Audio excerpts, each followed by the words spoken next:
This is Kyle Juszczyk, and you're listening to Nothing But Niners. This is Charles Haley. You're listening to Nothing But Niners. So now they've got to start from deep in their end of the field, and Garrison Hearst takes advantage of it. He takes the handoff, sweeps to his right, gets to the 20. He's in the 30, needs to cut in. He comes back up the right sideline, breaks his hard tackle, comes down to the 30. He's down to the 20. He's down to the 10. He's down to the 5. He's into the end zone. Touchdown! Touchdown! 49ers! 96-yard run from scrimmage. Garrison Hearst breaking tackle after tackle, swings down the sideline. Throws off bodies like clothes after a marathon. Young, back to throw. In trouble, he's going to be sacked. No, gets away. He runs, gets away again, goes to the 40, gets away again, to the 35, cuts back at the 30, to the 20, the 50, the 10.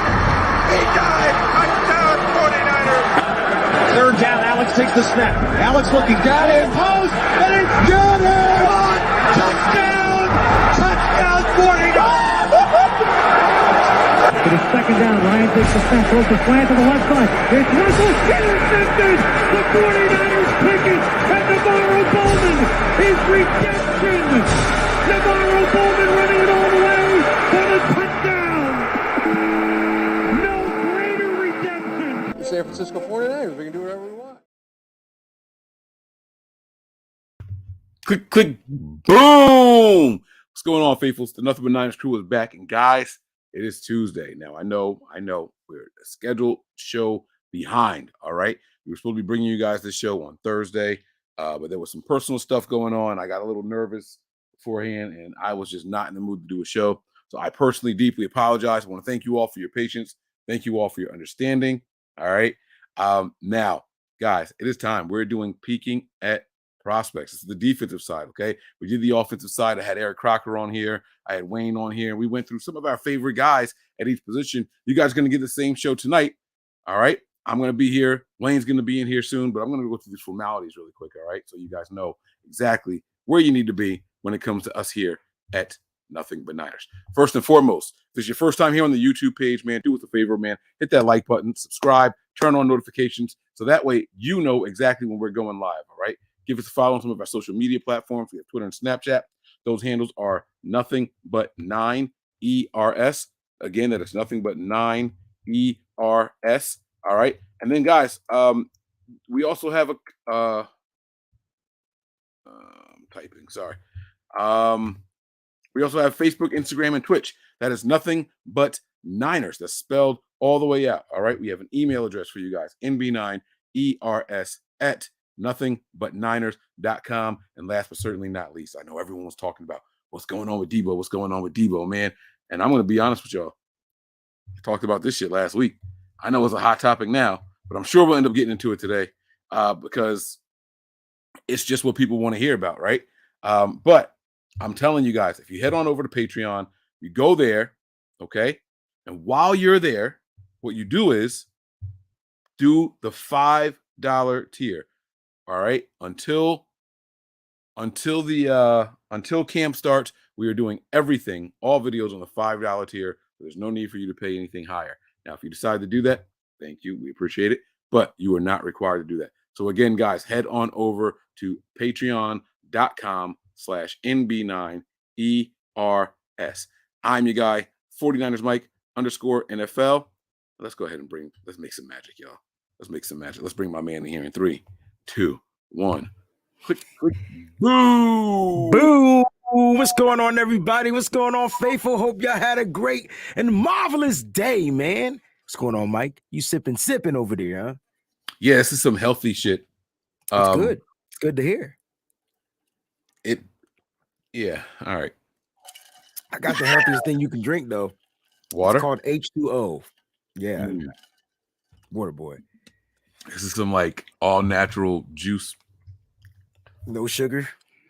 Yeah, no, I'm cool with the no sugar stuff. It's just a lot going on inside one little drink. You know, it's like I think it's like 13 different fruits. Nah. Only 2 fruits that go together is strawberry and banana, and maybe a splash of apple or some orange. You know what I'm saying? That's about it. Yeah, man. So you know, we missed the show last week. Again, I told the people that was my fault, man. I had a little procedure, a little surgery I had to get done. So we're all healed up. We back in the saddle now. We're going to break down some defensive players. But before we do, Wayne, we always start with the latest news and rumors surrounding the 49ers, man. Bingo.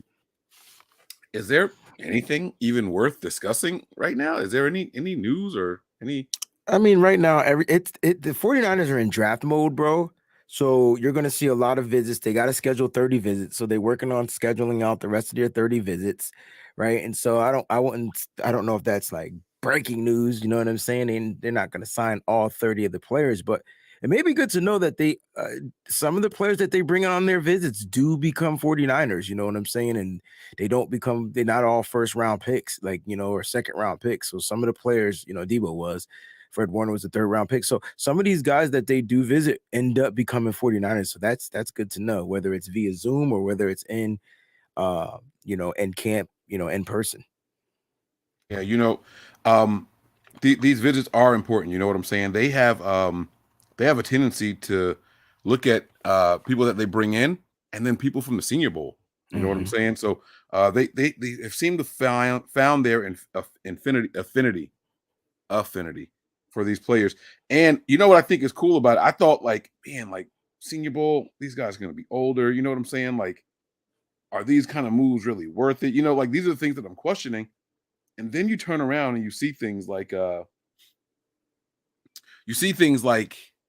Debo he was good his rookie year, right? And then he had the injury the following year, and then he had his breakout season this year, right? And I'm not saying that to be a I'm not transitioning from one topic to another, but it seems to me like the guys who are older, when they get in the NFL, they're a little bit more productive as rookies. Yeah. Is that because they're like growing into their bodies, their old man strength, or they're closer to it? You know what I mean? Like, they're more mature mentally too. Like, you know what I'm saying? Like they have a more mature well-being, their head's more straight, I guess, heads on, or whatever you want to call it. You know what I'm saying? So it can mean a few things. Yeah, and like I'm looking at guys, so like a guy like Christian Watson, right? I know that he's been my favorite receiver for the Niners since we drafted Trey Lance. Not since any other thing. Like since we drafted Trey Lance, and I went back and was watching film of Trey Lance, I was like, that guy needs to be a Niner. He's big, he moves well, he's a willing blocker, like that guy. Then I found out this guy's like 30 years old already. Yeah, he's not 30. But congrats to him too, because he just got engaged, so he's getting married. Yeah, but you know what I'm saying? But he is going to be someone that's going to be a productive receiver as soon as he comes in the NFL. He's going to be 22 years old already. 100%. You know what I'm saying? So, like, this guy is somebody that we should be looking at. Like, and I'm hoping that those kind of things continue to bear those kind of fruit. You know what I'm saying? Like, I want the Niners to keep getting those guys, and it works. All right. We do have some 49ers news that we should discuss here. How about the signings? Yes, sir. Alrighty.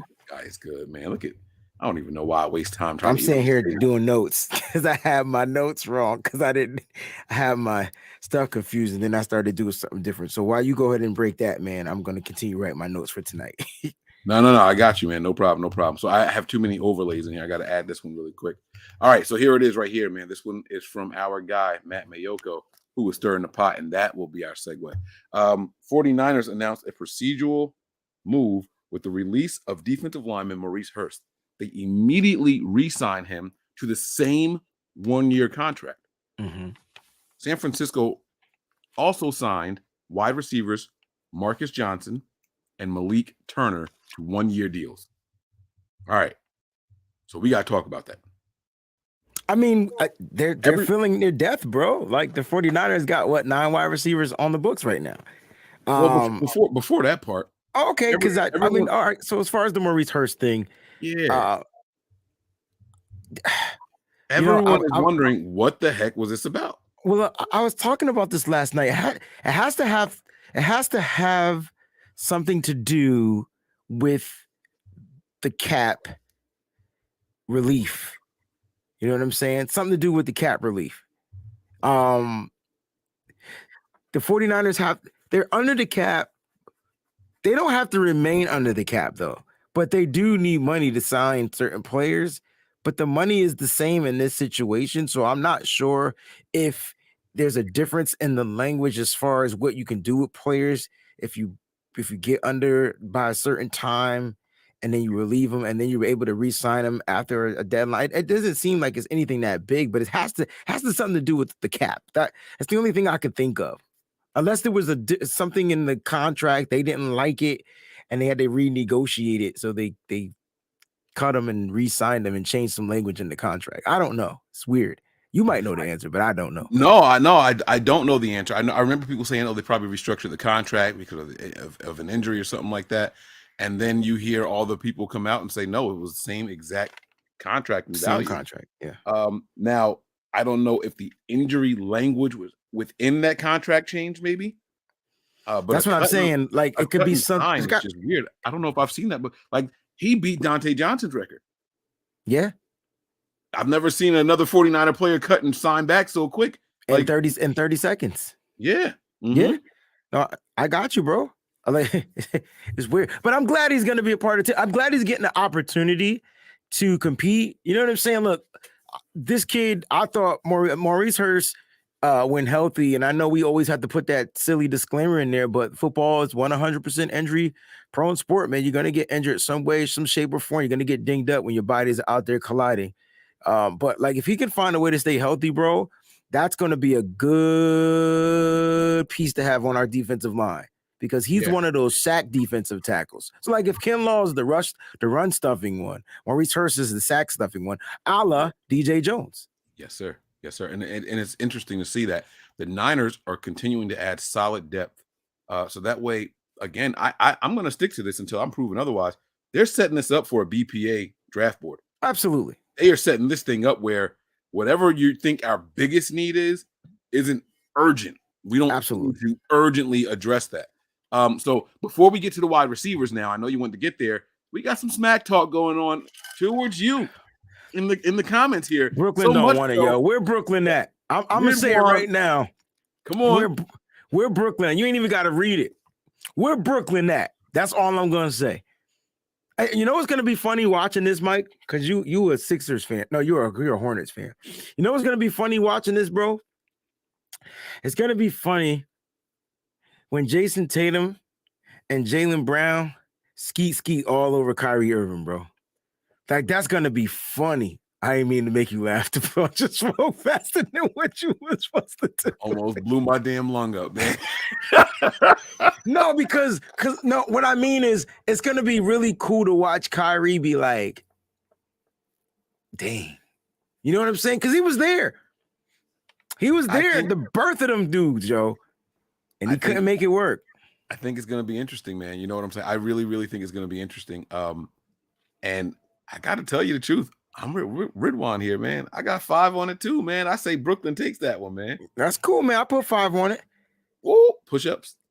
Look at the $5. I'm $5, man. Yo, $5. All right, okay. Yo, wait, Mike. You know what I learned yesterday from Moe's? What's that? They got Philly cheesesteak egg rolls at the Chinese food place. Yeah, that's so weird that y'all were discussing that. We were on I saw this and it was was it during a chat? No. I was in a Spaces and someone was talking about a fusion restaurant. Uh-huh. And it was like Chinese food and tacos, and they had like taco egg rolls, and it was. But then I heard about the cheesesteak in the roll thing. That's something that's kind of old. I wouldn't say an egg roll, but like they have them in like I've seen the long rolls. Nah, this is an egg roll. Like Miss Debbie sent me a picture, bro. Like that sounds. I have to try that, yo. I don't eat egg rolls. I'm trying that. It sounds so fried. Like my stomach. I'm getting the BGs just thinking about it. Right. I don't eat egg rolls, bro. But oh no, I love a good shrimp roll. I ain't gonna hold you. I love a good shrimp roll, man. I really do. But I mean, you got to try some things. You just have to try, right? Like, I have to try it. I've never heard of it. I got to try it. Here's the question, though. Do you have ketchup on the side to dip in? Hell no. I don't put ketchup on my Philly cheesesteak. Nah, bro. Philly cheesesteak, salt, pepper, onion, mushrooms, the right cheese, and the steak. That's it. It don't need It don't need ketchup because you want to. Why add ketchup? Who eats ketchup on steak? Whoa. Not steak. Cheesesteaks are different. Because it's steak, Mike. It's just a thin cut no, of meat. It's flank steak. Listen, It is. It's steak, flank steak. You not steak, bro. Yo, you talk about steakums. That's different. Steakums is different. That's them frozen little thin ass things that come in the. That's what they be throwing on the sheets out here in Philly and chopping them up. They better not be giving you steakums, Mike. Go get your money back. Hey, look, y'all better get out there and find out. If you think you're getting the chunks of steak in the sandwiches, you ain't getting that out. You got to go to like flank steak, Mike. It's flank steak, bro. All right, man. Right. I see DeMarcus say them junks is clutch. I gotta try it. I've been at the I've been in all the food carts. You know, at my time at Rutgers and the food trucks and everything, bro. It be steakums. They be slapping up there. They put the onions right next to it, the onions and peppers, and they start chopping them joints up. I'm just telling you what I've been seeing, man. So I love it, bro. I love it. Let's go ahead and get back to this joint now. We got to talk about these wide receivers here: Malik Turner and Marcus Johnson. Did I combine their names just now? Or no, Malik Turner and Marcus Johnson. Let's go, Mike. Let's go. Look at me acting like I know some shit. So I saw on your Instagram page, if y'all not over there, get on over there on IG, Wayne Breezy. And you posted the clip of my man from the Cowboys, Malik Turner. And he seemed to be doing some stuff, man. That boy. Does he have a shot making the roster? Is what I want. Listen, man. I'm looking at this 9 roster. We got 9 wide receivers on the roster. Okay, Deshaun Johnson would be one. That's not a name you really hear of. Austin Mack is another one, and then Connor Weddington, the guy that was in the training pictures with Trey Lance. All right, so those are 3 guys we're not currently really hearing from. Then you know about Debo, you know about Brandon Ayuk, you know about Ray McLeod, and you know about Jawan Jennings. And you add these 2, you get 9. You know what I'm saying? So, look, Austin Mack, Deshaun Johnson, Connor Weddington, Malik Turner, they might beat these guys out, man. They released some wide receivers for these 2 guys, right? No. Nobody was released. They got to build that 90-man roster, bro. Ain't nobody released, and them dudes are signed. Do you have a count as to how many people we have on the roster right now? Not right now. I just broke down the wide receivers. Okay, I didn't mean to interrupt you. So you think of those names, you think that they got a shot? Because the Niners, so let's say 6 or 7, right? At least one, right? And so then that guy's going to make the roster, right? And so you got to think about which veteran can you stash on the practice squad? Ain't nobody going to pick up. So you're not going to put Malik Turner on there because if he did some damage with the Cowboys, right? He didn't do much with the Seahawks, but he did some damage with the Cowboys, right? And he seemed like a downfield threat, by the way. And he seems like a downfield threat. And he can catch the ball underneath. And if you give the ball to him in space, he can run as lateral as much as he can, right? He didn't score in that play, but you know, he does have touchdowns. I think he had about 6 or 8. It's one of the 2. The even number. I know I can't remember off the top of my head. Oh, I can look it up. Why am I bugging out right here? I'm tripping. I'm sitting here looking. Hold on. No, he had some touchdowns, dog. And he didn't get them all from Dak Prescott, bro. He was scoring from who's their backup quarterback? Some weird dude. Don't get me wrong. I know who you're talking about. I remember his name escapes me. But yeah, I understand what you're saying though. So like he's a guy that just he's like, all right. So I'm currently watching the 2012. All right, so he had 3 touchdowns last year. My bad. I'm currently watching the Niners Patriots game from 2012. That's what's up. Game, right? And I've seen AJ Jenkins on the field 3 times already. I'm mad that you're even watching that game. We talked about that last night too. Us trading AJ Jenkins. And then we got Josh Morgan. Who was the guy we traded AJ Jenkins for? Was it Josh Morgan? It was some wide receiver. Josh Morgan came from Washington, I thought. Nah, we drafted him. What was the wide receiver we traded for Kansas City? No. Josh Morgan went to Washington and broke his leg or something like that. It was I don't know. That's where he broke his leg, and we were up. But we did draft Josh Morgan though. Yeah, I remember that. Yeah. All right, but Malik Turner, for you guys out there, 12 receptions, 149 yards, 3 TDs. He averaged 12.4 yards a catch. That sounds like Kyle Shanahan. But here's the cool thing about him, yo. He only missed 4 passes. Baldwin. Good job, Robinson. Baldwin. It was Baldwin. Oh, Baldwin. Yeah, thank you. The cool thing is 12 receptions, 16 targets. And I don't know how many. I don't have the stats to see how many were dropped. I'm looking at ESPN, not PFF, so I can't tell you how many of those were drops. But even if there were 4 drops, it's not bad. He was 1 for 1 in the postseason, so he caught a pass against us for 6 yards. Malik Turner. So shout out to those guys for making it, man. And since we on wide receivers, Jesus, since we on wide receivers, we got to talk about this nonsense going on with Debo. okay. So I'm going to ask you, on a scale of 1 to 10, how concerned are you about Debo playing for the 49ers this season? 1 being, I'm not worried at all. He's under contract. It's a waste of time to discuss. 10 being, he's probably not going to be here. Where do you fall on that scale? That's a good question. I'm kind of at like a 5.5 right now. And that's crazy because just a few days ago on the IG live with Smitty and Raj, I was like 95%. And then what ended up happening, I saw y'all. I was in there. and then what ended up happening is like different scenarios started to pop up. And then I'm like, wait a minute. You know what I'm saying? 2 weeks. We got 2 weeks to figure this out. Now, that doesn't mean, well, the draft is in 2 weeks. So if you don't trade Debo within the next 2 weeks, the 49ers will drop another bomb. Might as well say they done effed up again. Cooper Rush, that was the quarterback. Thank you, Pocket the Cheesecake. Cowboys quarterback. And so you feel like, yo, are they gonna find that they traded DeForest Buckner? So there's a possibility that they can trade Debo Samuel if they're so far apart. If Debo is adamant on getting paid now, I don't even care about him being the highest paid wide receiver anymore. I think it's more adamant to them extending him now, and that's what I think he's looking forward to. And so obviously he's going to need to get paid what he's worth, but that's the issue. And so if the 49ers, the 49ers don't have a problem trading you. And that's why I'm at that 5.5. And I'm hoping as the days go, count down toward the draft, I start creeping back up to like,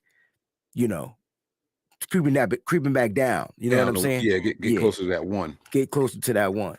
This is the thing, man. I went off on Patreon, and I made it very clear. I think the way that they're negotiating right now it's all BS. Okay. I don't like the public negotiations. There was early last week, it was hashtag pay Debo, right? And people out there just saying, give him whatever he's asking for, right? That's what people were saying. That was the message. And the 49er fan base, they'll rally behind their guys. They'll let the GM know, hey, you on Twitter, bro, we want Debo back. Right? They'll at him. Yes, they will. They will.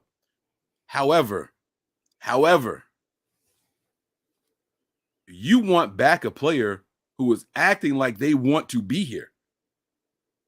So I'm going to use Fred Warner as an example. During his contract season, every time you heard from Fred Warner, I'm not worried about that.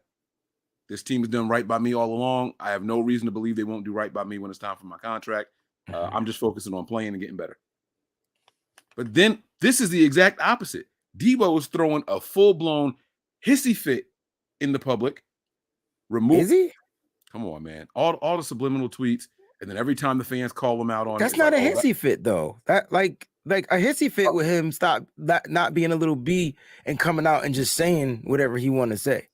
You see what I'm saying? He's saying stuff that people aren't paying attention to. He's saying stuff that everybody's paying attention to. I think everybody's paying attention to, and you're reading it one way, I'm reading it another way. Like I don't think Debo does not want to be here. If that's what you're like misleading us to, like I don't feel that way. You got Nate Sudfeld, Trey Lance, and 6 wide receivers working out right now. But see, you're reading into that, and I'm not. No, forget that part. We knew he wasn't going to be there already. Oh, okay. We knew he wasn't going to be there. But then why'd you bring that up? I'm going to tell you, because Matt Mayoko asked him a month ago, are you planning on going to California to work out with Trey Lance? Because the team has him out there. That's where they want him working out with the receivers and all. He said, I ain't going to Cali. And Mayoko was like, oh, because he said it with aggression. Like, bass in his voice. I heard this. This isn't. Okay. I'm not exaggerating, right? Like I ain't going out there to Cali. Mayoka was like, "Oh, well, how come? Is there a particular reason?" Because I work out in Miami. Okay. As if to say, if you want to work out with me, come to me. Debo, that's not how this shit work. That is how the shit work. No, it's not. No. We're not shipping everybody to you. You a fucking wide receiver. Yeah, but you Come on, look, man. But all right. Go ahead, finish your talk. Finish your rant. Go ahead. He's a wide receiver. So what? If the Niners are asking all the players to go to a specific location to work out with the quarterback. They're not asking all the players to go to a specific location because all the players not there. They picked a location for Trey Lance to go work out. Whoever wanted to go went and joined them. That's how it worked. Well, Debo didn't want to go, and he made it clear and plain that he works out in Miami. So basically, Trey, you could fly to Miami and we could throw passes. What's the problem? The problem is that you're the wide receiver. If the team is asking Trey Lance to go somewhere, I don't see the problem in it though. But if it's the cool. team is asking Trey Lance to go to a specific place, work with specific people. I'm not talking about the wide receivers. I'm talking about the trainers that are there with Trey Lance that they have him working on stuff that they want him working on. Mm-hmm. And then they say, "Hey, wide receivers, this is open to y'all too. Whoever wants to go." It's 6 of them there. You said we got 9. Mm-hmm. Debo and the 2 dudes that we just signed are the ones that aren't there. Mm-hmm.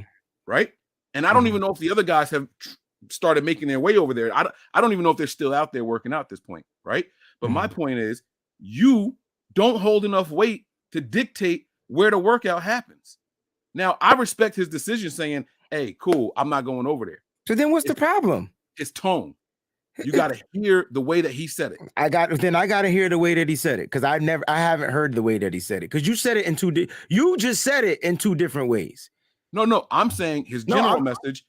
I work out in Miami in the offseason. I respect that. We know that George Kittle used to go to Iowa even after CJ Beathard was gone. And George Kittle goes to Tennessee. So he holds enough weight. So he not out there catching passes from Trey Lance, but you don't care about it because he didn't say it. You heard Debo say it. Is that what this is? Well, I haven't heard that all pass catchers are there. I don't know that any tight ends are there. It sounded to me like they wanted the quarterback and receivers because they didn't say Nate Sudfeld is there also. They didn't say that. They this is about Trey Lance. Okay? If you feel like you want to work with Trey Lance, you go work with Trey Lance. This is where he's going to be. Do you agree with that? I do agree with that. You do? Yes. Okay. Yes, absolutely. If you don't want to go and work out with Trey Lance and you'll see him in OTAs or whatever or whatnot, then that's your prerogative. Now, I get it. You want them to build continuity. I get you're looking for them to build chemistry. I get it. But that's just not the way it operates for everybody. Not all wide receivers work out with their quarterbacks in the offseason, bro. They just don't. Not the good ones. Now, that's true. Now I'm siding with you. Go ahead. I didn't mean to cut you off. No, you're not cutting me off. I'm just trying to think because I'm trying to really think of the good wide receivers that work out with their quarterbacks. I don't ever remember Devontae Adams working with Aaron Rodgers. Not saying it didn't happen, just don't remember hearing about it. Rookie year, sophomore year after that, 9 years later, now he in a different team. I just don't see it. Don't hear about D Hopkins working out.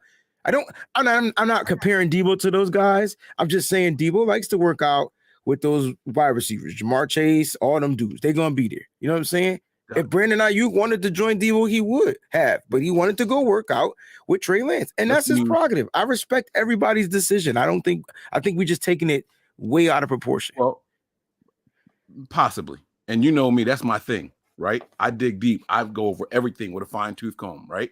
Mm-hmm.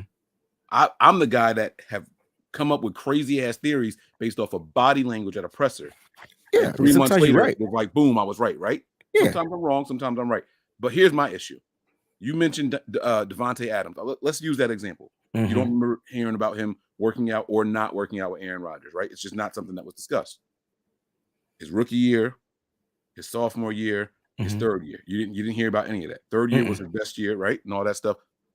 Here's the thing. They already have a rapport from playing together for those 3 years and going through training camp together. Off-season workouts are always optional. But all the players that you mentioned, like the veterans, have worked with those guys during the season already, with them being the Well, guy. let's just talk about the 1 year then, because that first year, I don't remember hearing Devontae Adams saying, "Hey, Aaron Rodgers, where you gonna be so I can catch passes?" Like I really don't. Let's talk about their first years. That's the only year we can go off. Because this ain't Debo's first year. But- This is but- Debo's first year. He knows Trey Lance is going to be the guy. You would think that he wants to build up some kind of So rapport technically, this is Debo's first year with Trey Lance, right? with Trey Lance, and he's right. not That's going what out there that's what working I'm out saying. with- So let's talk about those wide receivers that we can recollect. Let's talk about them and their first years with these quarterbacks, because I get it. Trey Lance is brand new, and Aaron Rodgers is super seasoned, and whoever the quarterback for Houston was at the time, and whoever, I get it. But I think we just taking this and blowing it way out of proportion. Debo trains in Miami every year. Devontae Adams trains in Cali every year. Like, these are places that they just go to train. And Debo just got me 1,405 yards receiving. So I don't want him breaking any of that juju. So wherever he goes to train, that's where he goes. He don't need clout for that. He needs rapport. Let me ask you. It doesn't mean he's not going to be able to build it. So you go work out with a guy for a couple of months and you feel like it's going to build the best rapport. Debo, you know what's going to have to happen in this season? Trey Lance is going to have to figure out the guy that's wide open is the guy I need to throw the ball to, even if that's not the play that's called. That's what Trey Lance is going to have to figure out. And I think he'll be able to do it. Whether it's Debo, he didn't have issues throwing to him without the rapport last year. And you could say that they built rapport this year in the 2 games they played. He didn't have issues throwing to Brandon Ayuk. And he didn't have issues throwing to Jawan Jennings. But the other guys, I do feel like they should be there. As far as Debo, I feel like he's earned the right to train where he wants to train. And that doesn't mean that Trey Lance should go out there and go to Debo because he's the quarterback and Debo's the wide receiver. But if Trey wants to build rapport with Debo, then go to Debo. You're still the young buck. What are we talking about? This dude's a freaking sophomore. He ain't no veteran. What happened to that? Who? Trey Lance. He can get up, pack up, and go places. He was just out here in Jersey signing autographs. He could take his ass down south and go ahead and train with Debo if he chooses to. Get the freak out of here with that He's crap. supposed to leave the other 6 receivers to go work out. No, he can. He can. They all got money. They all can find. Yo, Debo, let's go train with Debo. He's down in Miami. Y'all want to take a couple days and go down there? Who's stopping him from doing that? There's nothing stopping him from doing that. Okay, so That's I'm just not where saying the that trainers are that the Niners want. I'm just saying there's an option though, bro. That's all I'm saying. Of course, the option, but watch this, right? The end of the year, the last 3 games of the regular season, and throughout the postseason, Debo had more carries than he had receptions. He had more carries than he had receptions down the stretch and all through the postseason, right? And then, and then 4 games before that, the majority of his receptions came at or within 5 yards of the line of scrimmage. Mm-hmm. Now, that to me is Kyle figuring out the weaknesses in Debo, right? The weaknesses in Debo? Hear me out. When Debo was actually running routes his rookie and sophomore season, he led the team in drops both of those years, right? So Kyle says, I'm going to get you closer to the line of scrimmage because you're dangerous with the ball in your hands. As long as you get it there, we're going to make that work, right? So you take his weakness, you cover that up, and you get him the ball earlier, less drops, right? And more effective, right? It was the weakness of Debo and Jimmy that changed what Debo was going to be doing in the 49ers offense. If Jimmy was a guy throwing the ball down the field and all that stuff, we would have seen, that deep pass in the Houston game from Trey Lance to Debo, right? Mm-hmm. You would have seen more of that if Jimmy could do it and Debo didn't have the drops that Kyle was trying to cover up. I'm saying Debo plus Jimmy equals Debo around the line of scrimmage, Debo in the backfield. You get what I'm saying? You with me so far? I get what you're saying, but do you think that this offense is going to be predicated on Debo being a running back when you got a guy who actually likes to throw the ball now? It depends. It depends what the defense, how the defenses are playing. The fact that there's an option to do so with a guy like Debo, that still can be a threat. That's a part of Kyle Shanahan's system. So yes, it's still going to be a part of the system. It's not going to go away just because Trey Lance can throw the ball down the field. Trey Lance is not throwing. No quarterback in the NFL attempts more than 5 or 6 passes down the field a game anyway, unless you Jameis Winston. Right. I get that. they do. But they do throw the ball. I didn't want you to agree with that, but that was funny. No, because you're right. But they do throw the ball more than 5 yards down the field to their receivers, right? Technically, Jimmy did too. They just weren't the greatest throws. Like Jimmy wanted to throw the ball into the middle of the field, and the defenses took away the middle of the field. Yes. Where Jimmy struggled was throwing the ball outside the sticks, outside the numbers, and that was his issue. So Trey Lance seems to be better at that, right? He seems to be better at that. That's where your Brandon Ayuk comes in, because he can run those intermediate routes and get to the outside and catch a pass, right? But so can Deebo Samuel, because you saw him do it too. You saw Deebo Samuel go across the field and catch the ball. He was running Emmanuel Sanders plays. What are we talking about here? Now, as far as what you said about him getting more carries, look, that's because Jimmy couldn't throw the ball past the 1 yard line. Now, that's not Deebo's fault. So how we fought, you kind of starting to be on some Peter King stuff, bro. No. I didn't say it was Deebo's fault. I'm saying that Deebo with the drops plus Jimmy's inability to throw. The whole damn team had drops, Mike. What are we talking about? Deebo's drop. Deebo led the team in drops 2 years in a row. That's what we're talking about here. Okay. That's all I'm saying. So Kyle says, I'm going to build my offense around my players and their strengths versus their weaknesses. I'm not going to keep asking them to run routes down the field. I know Jimmy can't throw them. And if Jimmy does throw them, Deebo might drop it. So I'm going to find a way to safely get the ball in the best offensive weapons' hands. That's Deebo. With the quarterback. Well, he didn't do that in NFC Championship and we lost. Right. Oh, I mean. So my thinking is, with the new offense that's coming in, odds are Deebo's not going to be used around the line of scrimmage as much. I'm not saying they're going to completely cut it out, because they were too successful doing it to completely remove that. You understand what I'm saying? Yeah. So I just think that at some point they have to get together. And it's a long offseason. We are far way away from August. You know what I'm saying? There's plenty of time for them to work out. I just didn't like his tone and the way he said it. And then realizing that this is your first year with this guy. He needs as many reps with all his different receivers as possible. That's all. I'm not even mad. Like I said, I'm not mad that Deebo didn't go during that little period. Mm-hmm. You hear what I'm saying? It was the way he said it. And even Matt Maiocco was like, whoa, why? What's that about? Like, there was some tone there. You know what I'm saying? Like, even Matt Maiocco caught what I was catching. And was like, there was some tone in there. Like, I'm not going out there with them. I didn't see it, but I have to take your word for this one, because I didn't get a chance to hear this joint. And it's cool. I wish I bookmarked it in it's cool. I don't need to hear it, but you're right. Deebo had about, according to PFF, Deebo had 12 drops. Ayuk had 3 drops. I didn't even know that he had that many drops this season. I ain't gonna lie. Yeah, I didn't think it was that high. Yeah.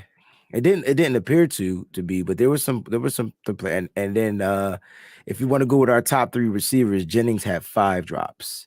But if you look at the volume of the targets, Jennings had 37 targets. Ayuk had 83 targets, and then Deebo, he might have had less targets. I don't think. No, Deebo had 114 targets. So, it is what it is. He had 6 touchdowns. 59 carries, 365 yards, 8 rushing touchdowns. Dang, Deebo forced 20 missed tackles, bro. That's why I like this wide receiver coming out of the draft named Sky Moore. He's a missed tackling machine. Check him out, bro.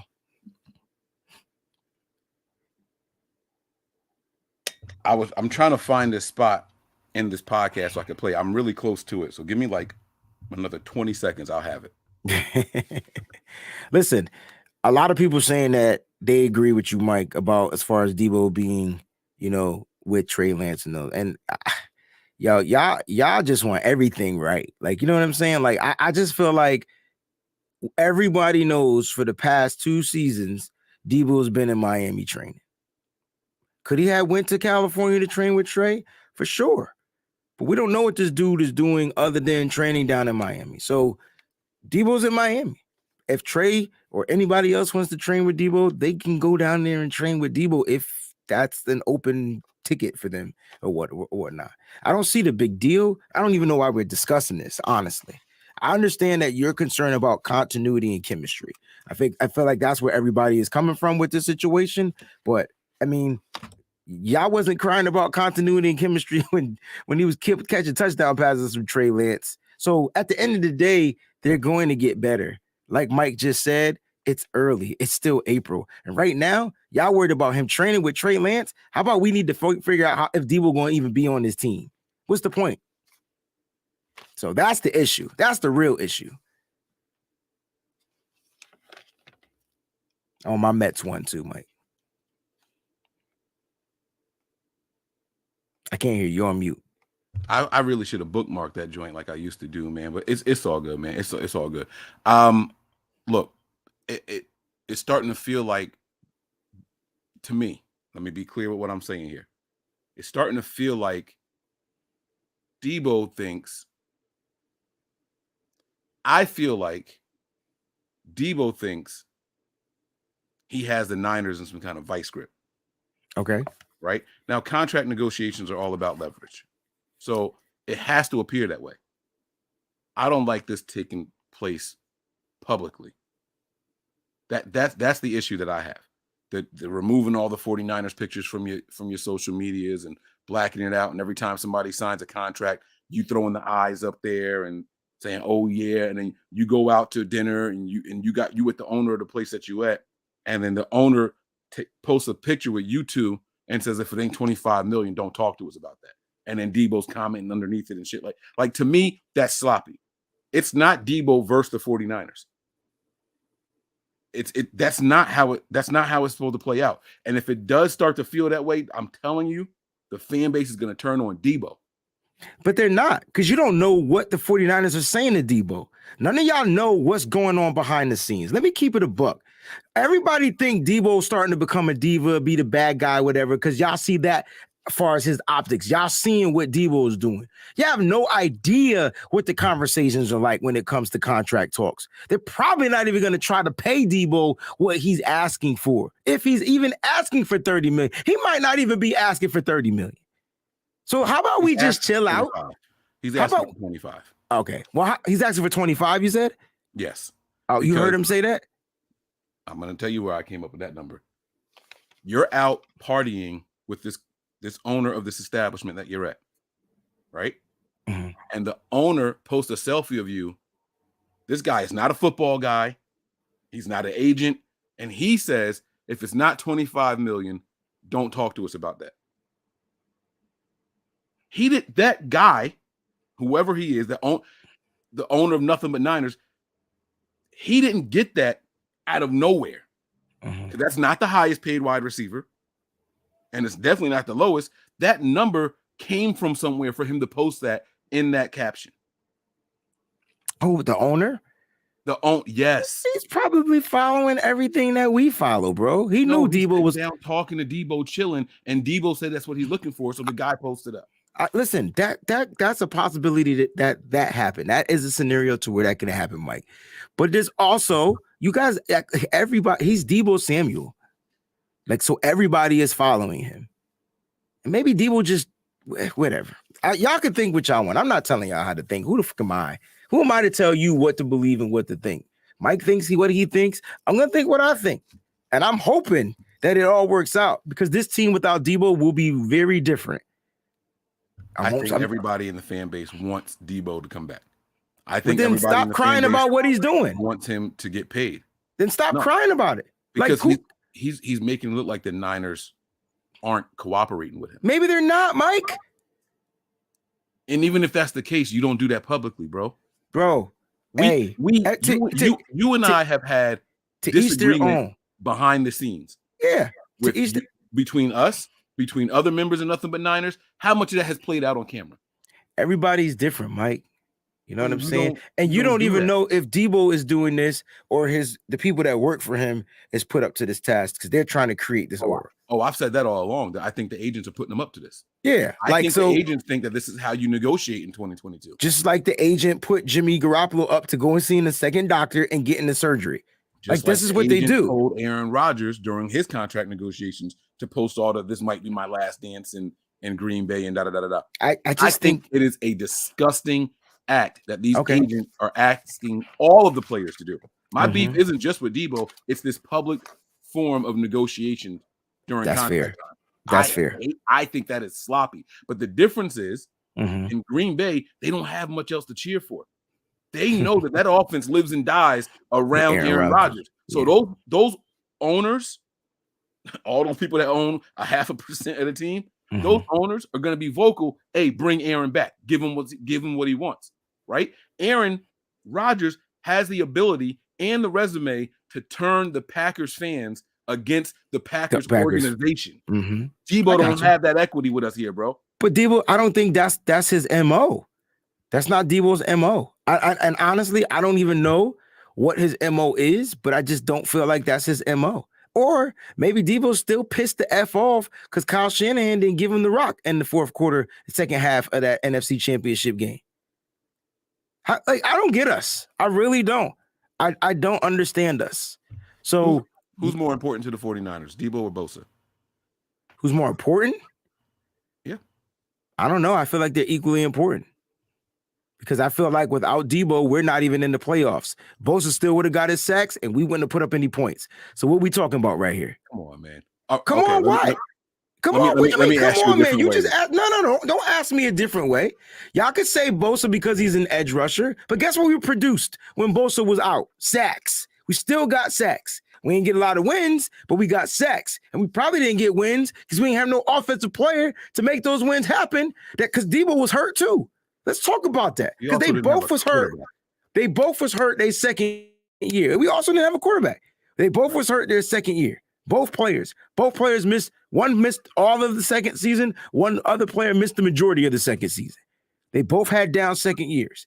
But I get this edge rusher, left tackle, quarterback, left tackle, edge rusher. I get it. Right. It's a pecking order. And I get it. Receiver is right above running backs. I get it. The NFL. Well, I think they used to be above running backs. I think receivers are changing the game now because now every team wants a top receiver to make plays because at the end of the day, when your defense can't go out there and get a sack, Nick Bosa, you're going to need somebody on offense that can carry the team. When Aaron Donald got gassed, who did they start forcing the ball to on their offense? Cooper Kupp. And that, I'm just saying, yo, I know this is not, I love Debo. I don't think he's better than the team, but you lose him, there's no replacing that type of production. You're going to have to figure out the production in a different way. That's all I'm saying. Okay. And okay, see, that's that right. Okay, that's very critical what you just said, because I feel like we can get other receivers and running backs more involved, and the offense is going to keep doing what they do. Okay, I don't. That's I think it's harder to replace a Bosa than it is to replace a Debo, and that's with me acknowledging on here that Debo is the best offensive weapon on the team. See, I feel like it could go both ways on both sides. Because we watch other wide receivers score with no Debo, and we watch other pass rushers get sacks other than Bosa. So I feel like not as fast. They won't be as fast because Bosa has a lot of the sacks that we got without Bosa were coverage sacks. Like remember, what's my man's name? We had no problem letting him go. Kerry Hyder. Yeah, we had no problem letting him go. Hyder's sacks weren't coming within 2.5 seconds of the snap. They were coming in 3.5, 4 seconds, like when the guys were back there all day long, and he just, with the effort, overcame. That's why the Niners were comfortable letting Hyder go at that time, because it wasn't like, you just beating your guy and you going. Respect that, understand, respect it. But my point is, why do you not want your young quarterback to have the best possible weapon? I do. I want Debo back. I absolutely want Debo to come back. No, I'm not talking about you. I'm just talking about in general. Like that. That's what we're gonna say. Listen, both, in my opinion, I started off this take saying that I think that they're both equally important. Now, if you asked me this conversation 5 seasons ago, it would be edge rusher all day. But now these wide receivers, bro, are paid, are higher. They got more guarantees than the edge rushers. Let's talk about that. Let's talk about. They don't. Tyreek Hill, he ain't got more money than the top edge rusher in the game right now. I'm going to say that feels like a strong no. I don't know. I haven't looked up the contracts. Tyreek Hill's guaranteed $52 million $52.5 million. I know Von Miller, who might not be the top edge rusher, is only getting 20. But he got a big deal. Yeah, he got a big deal, but he's also like 34 years old. So that's not we could look this up. But just look it up. Just look it up. I got you. Just look it up. It's a simple thing. Highest paid edge rushers in the game. Here we go. Guaranteed, though. Contracts by position. You just want guarantee numbers. Guaranteed numbers. That's the only number that matters. All right. So we're gonna go position. Are you on OTC or are you on Spot Rack? Spot Rack. Spot Rack. So wide receivers. Here we go. Highest guaranteed. You want guaranteed at signing or just practical guarantees? What are the two numbers? 72 and 50 something? Well, because all right, guaranteed at signing. Guaranteed at signing for Tyreek Hill was 52.5. Right, but he can make up to 70 something million, right? 72, right? Yeah. So don't count the incentives, please. So just the guaranteed at signing. Yes, please. All right. So Tyreek Hill's at 52. Mm-hmm. Now, if we go down to, we have to look at both defensive end and outside linebackers. So, got you. All right. So Myles Garrett has guaranteed at signing 43. Okay. So you were right there. Mm-hmm. You were absolutely right there. Let me just look up. Look up the outside linebackers real quick. You might have taught me something tonight. Nah, 60 million for Khalil Mack. 60 million guaranteed at signing for Khalil Mack, 78 million for Joey Bosa, 80 million for TJ Watt got 80 million. It's not even close, bro.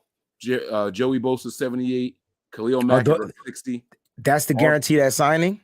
That's guaranteed at signing, yeah. Okay. So some teams value that edge rusher and they pay their edge rushers, right? Other teams pay wide receivers. But isn't that crazy how the wide receiver is still up there and probably in top 5? Because Tyreek Hill is at 52.5 million, you just said, right? So what was the fourth edge rusher? Because you named 4. You named Garrett, you named Khalil Mack, you named Von Miller is 4th right now with his new contract. He got 45 million guaranteed. So he's less than what you call it, but you said he's older. He's expiring or whatever. You know, he's 30. I said 34. He's 32. So I put a little sauce on that. But he's got 45 million, and this is his 3rd contract. Von Miller, man, God, congratulations to this dude. And he got that after being injured. Like, it's just crazy, man. It's just crazy. It's a lot to look forward to going forward in the future because I know a lot of people are like, well, how are the 49ers going to be able to pay all these top positions? Salary cap, man. Money's going to keep going up. Contracts are going to start looking like peanuts. I know a lot of people are like, yo, Trent Williams making 13 million this year. The next million he makes what, 25 million, I think, guaranteed next year on his contract. Yeah, but the cap is going up. So it's not going to look like a lot of money. Right. So I just think the 49ers will figure out a way. But I don't think that they can't. I'm not saying that they can't win games without Debo, but Debo just doesn't provide wide receiver running back ability, man. It's his mindset, yo. You're asking somebody else to come on in this field and have that mindset. That's a different mindset. Debo scared other teams. I would hate to not have that. That's like cats not wanting to tackle Derrick Henry, but they got to go out there and do it anyway. Cats didn't want to tackle Debo. You lose that, man. That's losing an edge, in my opinion. So that's why I look at it. But they're going to pay Nick Bosa and they're going to pay Debo. They're going to pay them. I don't want him to have the fan base turn on him while I get your concern. While doing what the agent is asking him to do. I get your concern. I don't think it's Debo. I don't think Debo has anything against the Niners. I think Debo wants to be here. Well, then the fan base needs to stop being insecure and understand that. We need to explain that. Like, people are starting to feel like he's about self. I don't care where I'm at as long as I get paid. That's what people are starting to think. And I don't want the mentality to go that way. And they're getting that from what is happening and playing out in the public eye. Because they're going to tell you, well, Bosa ain't doing none of this, and he's got contract negotiations going on too. You know, and in my opinion, I don't think that's a fair comp because they have Bosa for a whole other year. You know what I'm saying? Like, they got that 5th-year option with him. There is no 5th-year option for Debo. He was a 2nd-round pick. We got to keep that in mind. So yeah, Debo's got to go a little harder right now than Bosa does, in my opinion. You know what I'm saying? Yeah, and a lot of people forget that. Like, Bosa's making, and don't forget, let's just look at this real quick. I know people are like, oh, we not hearing this from Bosa. Yeah, you're not, because he's making what, $9 million more this year than Deebo Samuel? Because that first round pick, and then next year, Mike, if they do use the 5th-year option, he's gonna go up to 18. Mm-hmm. Yeah. And then you can start your contract negotiations. And I guarantee you, y'all act like the Bosa family ain't slick. The motherfuckers won't show up. Now, they have to show up now because of the new CBA. But them cats, y'all know how it is. Y'all, did you forget Nick Bosa didn't become a 49er? Like, he didn't sign his contract for a long time as a rookie. Like, he made the team like wait because the language was wrong in the contract. I didn't forget that at all. Oh, I didn't forget that at all because his brother did the same thing. His brother did the same thing. And I bet you his daddy did the same thing too back in the day. And it's crazy because everyone's like, what's the reason to hold out if everything is guaranteed as a rookie? Like, it's a wage scale, but the language is different. You hold out for the language, you get the language you want. You know what I'm saying? Yeah. So it's just where we are right now. And I just want Debo to be careful. This is I want him here. I can't say it enough. Yeah. I like Debo. He is the best offensive weapon we have. Yeah. And I would love for him to be here with Trey Lance. He's the weapon X. That's it. They want to call Kyle Juszczyk an offensive weapon. They think that George Kittle was an offense. No, It's Debo. It's Debo. And I want it to play out the right way. That's all I'm saying. I don't want the fans to turn on him. That's dope. I think that he's right there on that line right now. He's teetering the line. I get where you were coming from. He posted a picture of him in a Dolphins jersey. That's not true, is it? Tell me that's not true. Nah, somebody did that. That's a Photoshop, bro. No, I know it happens, but he didn't post that though, did he? No, he didn't post it. What he did was he liked it. You want me to show it to you? He didn't like it. He put the eyes on that joint. Come on. Oh, that's so ugly. It pisses me off. He's just trolling, that is bro. So ugly, bro. But you can't say troll combined with any realtors in Miami. Realtors in Miami, get at me. Hold on, yo. It's ugly, but we're old. And these young kids, that's that life that they about. So let's not act like we can't figure out. Like, this is what our young kids do. They're on TikTok. Debo, they're young. And so they do things differently. They are social media kings. They can teach us everything about social media. So he puts the eyes, and guess what we gonna think? Oh, snap, right? But what if he don't even mean any of that junk? He just trolling. Get likes. It's a dangerous game, man. It's dangerous, but it ain't gonna change. Only thing it'll do is do what you said. Make the fans turn against him. But when he's a 49er, I don't want to hear them fans say shit. Touchdowns and stuff. Yeah. Because I'm coming after every fan, 100%. Yeah. All right, cool. Let's go ahead and get to it, man. Damn, we had almost an hour and we ain't even touched the defense. That's Debo, bro. He'll do it to you every time. He better be careful, bro. He better be careful. But you're saying he only got to be careful because of the fans' perspective. Like, if the fans turn against him because he out here just being a kid or a young man or whatever you want to call it, like, dang, yo, we some insecure people, man. Like, just relax. Right now, we need to be hoping the language that they talking, him and John, we need to be hoping that language is 100% legit. Because if not, Debo has zero leverage. So the only thing he can do is have fun with it. He has zero leverage. He can't hold out. He can't miss the season. He can't do any of that. So he has to play. Right. And the 49ers know that. And that's why they're going to probably take their sweet time. Here's the thing, though. The 49ers effed this situation up because they could have easily extended him when they had the money easily before the numbers went out of whack for wide receivers. I don't think they were allowed to extend him prior to the season. Bro, the money didn't go out of whack until after Christian Kirk got his contract when the new league year started, bro. What are we talking about? No, they could have found a way to extend him right at the beginning of the joint. They could easily cut Jimmy Garoppolo, but they chose not to. Oh, they not going to. They were smart to do that. I don't think so. You invest? Yeah, I do actually. All right. So, as a seller of a stock, when you sell? You sell when the stocks is high. Right. And when when the stuff is high, and you buy when it's low. And you buy when it's low. Right. So Jimmy Garoppolo is an asset. No, stock. This is The dope. Niners would be stupid as hell to sell when Jimmy's at his low. I'm sorry, but it's dumb. 100% correct. Perspective, you from a business perspective, you sell your stock when it's up, right? And if it's low, you hold on to it until it starts to come back up some. Or you could take your penalty and get some money. And so don't forget that option, because that's the option I'm talking about. They could have cut Jimmy Garoppolo, got $17.5 million, put that money into some type of extension for Deebo Samuel for just this 1 year, and then we won't be having these issues. And Deebo he probably would have been the highest paid wide receiver for a couple of days, and everybody else could have got their money. Deebo would have been here earning his money, right? Earning that contract, so that way he can get that long time extension. If he put up another season like he did this past season, then the 49ers will have no choice but to pay that man. He could they could have did that. So that is an option. But the logical thing is you wait till he passes a physical. Now teams aren't afraid to look at him. And even if it's just a 6th, right? Yeah. You're thinking about trade. I'm not thinking about trade. You get all 25, not just 17.5. You wait till that injury portion is gone and you maximize your gain. But see, that doesn't make sense, Mike, because you're going to get the 7.5 back regardless.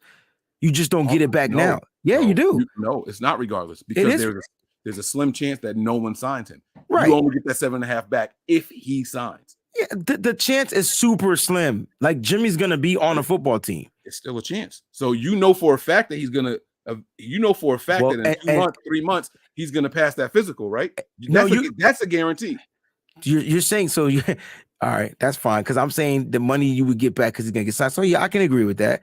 But what if he doesn't? What if he doesn't what? Pass the physical. Put a book. I almost said something real foul. Then it'll backfire on the 49ers again. What a backfire that would be, bro. Nah, that would be some crazy stuff. That would be some crazy. But the only reason why I said to cut him was because you could have nullified this whole Deebo situation. Yeah, that's true. But players, when have the 49ers ever extended somebody this early? Never. But this situation is different. Why? No, it's not. Hear me out, bro. Be nice. You got to chill, bro. Nobody caught that. What happened? You said, what if he don't pass the physical? And I said, put a book, and I stopped. E Nice over here trying to solve the puzzle, bro. This is Nothing But Niners on YouTube. This is not Wheel of Fortune. You don't need to solve the puzzle over here, bro. You got to chill, man. I didn't say that. Those words never came out of my mouth. Oh man, E Nice.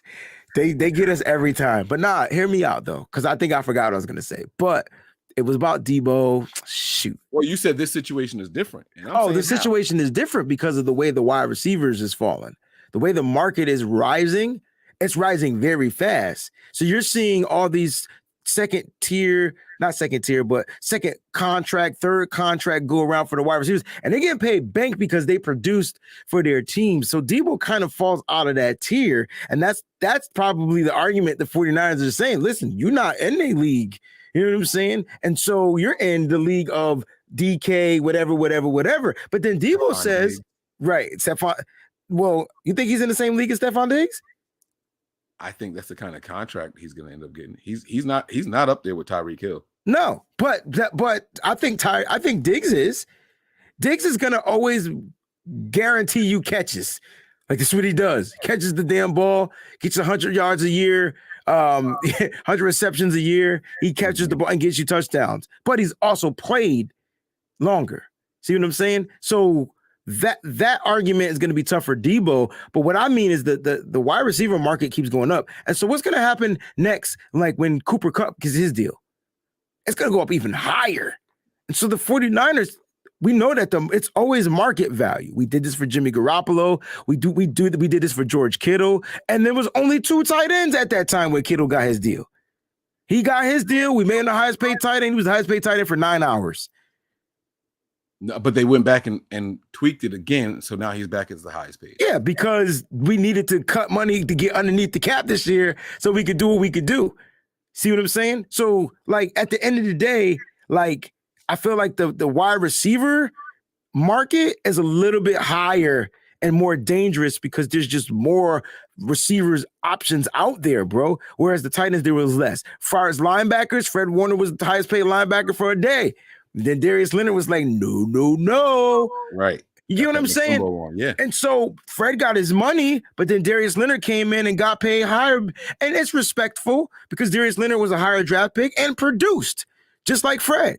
But Fred earned his joint. You know what I'm saying? Yeah, all I'm saying is with the 49ers, they fumbled the situation because they could have easily been like, yo, we can give Debo a 4-year extension and make him highly paid than Christian Kirk and we'll be straight. You can't tell me Debo not better than Christian Kirk. Absolutely. They could have. Christian Kirk has never had 1,000-yard season. Bro, my point is they could have did it right then and there, but they couldn't do it because they was tied into this Mike investment shit, and they had to hold on to Jimmy Garoppolo because they want a 4th, 5th, or 6th round pick. And I hate to break it to you, Mike, they could probably get a 3rd round comp if they keep him on the season for the whole year. Maybe I hear God damn.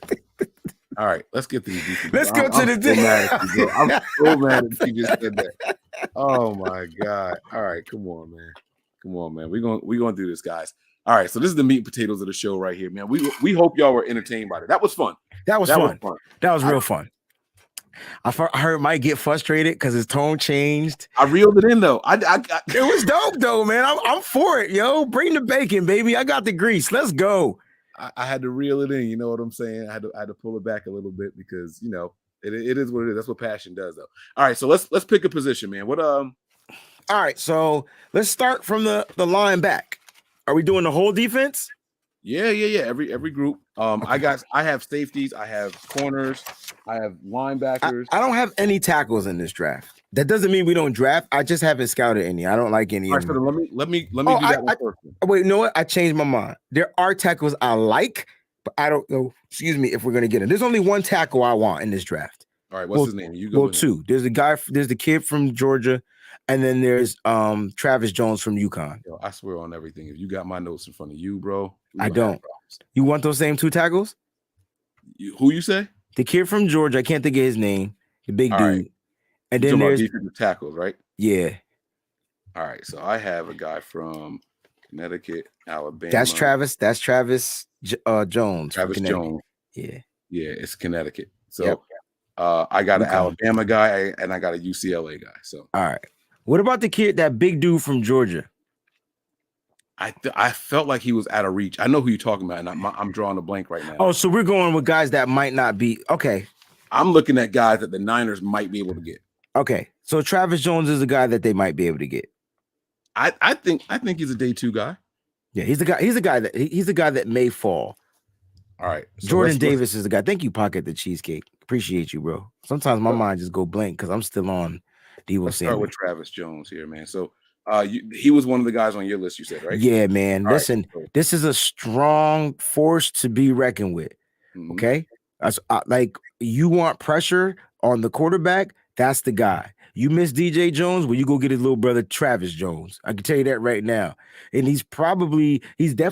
I would come out and say he's a better DJ Jones coming out of college. All right. And so you get this particular person, and you immediately are going to get pressure up the middle and get some of that run stuff and stuff. And he has speed to get to the outside if he has to chase down a running back or something like that. So he has the wheels. The one thing I like is that he doesn't get stood up a lot. I do feel he did get mishandled in the Senior Bowl by my man Dylan Parham, but that's another story. But I just think Parham is short and was able to get up under him. So you got to be careful with them little short, stocky dudes. Yeah, leverage. I think that's what he came down to. But Travis Jones will be a solid defensive tackle for the 49ers. Day 1 starter, 100%. Yeah, this guy is he's scary, man. He's scary. For a man to be as big as he is, 6'4", 326, 34-inch arms is crazy to me. That's crazy to me, man. Got a 9.2 broad jump. Like, come on, man. That big boy was out there, man.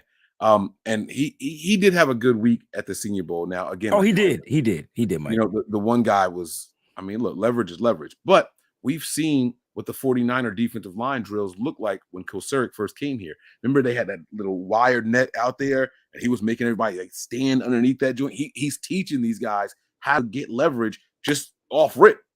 You know what I'm saying? You know what I'm talking about? He had the little, it had 4 posts on it, and it was like these lines. It was like a giant, net, and he made those guys go 2 yards and then get up to the pad afterwards.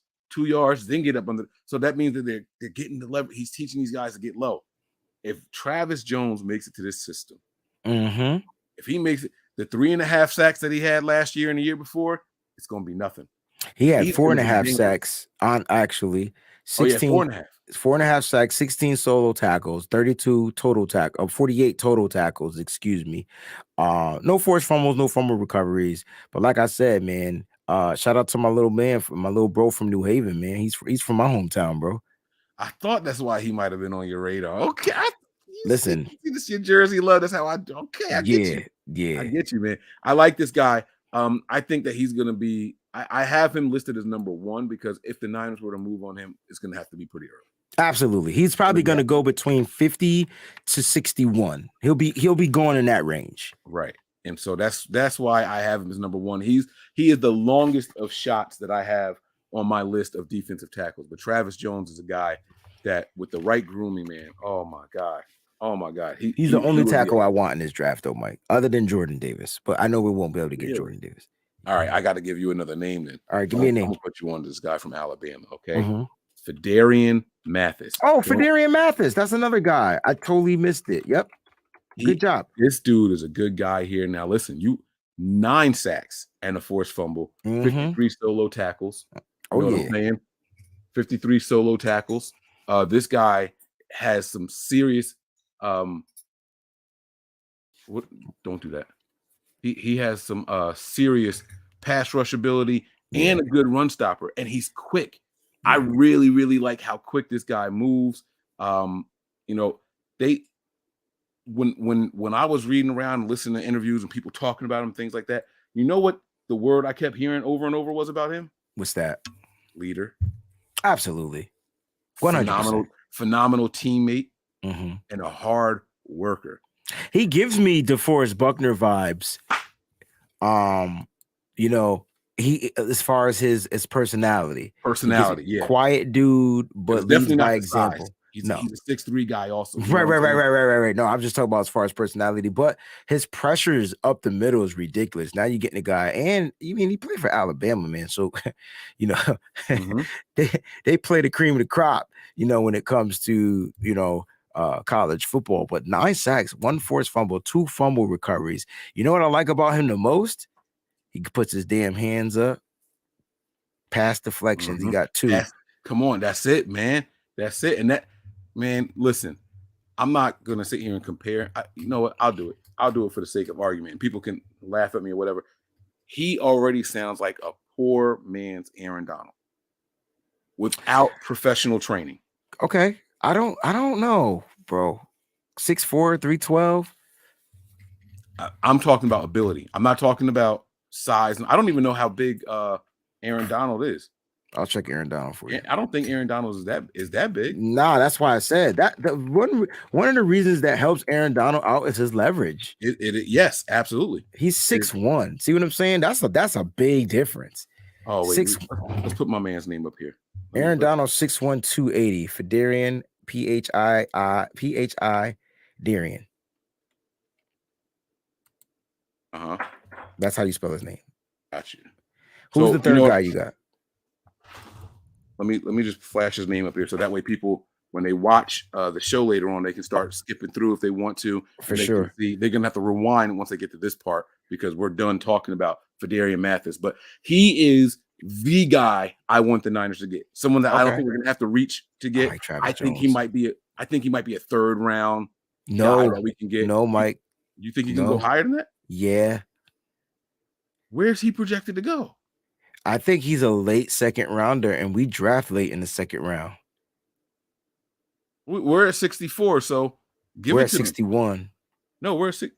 Oh, Damn, I said 64. Yeah, 61. My bad. Listen to me. It's 64 in the first 2 rounds. So I feel like he can fall. I feel like he's more feasible to fall to us over Travis Jones. So he may be there at 61 because 64 is the end of the draft. That's so weird, man. I got him. See, I don't know how I do. I look at his position, just the nose tackle or the defensive tackle position.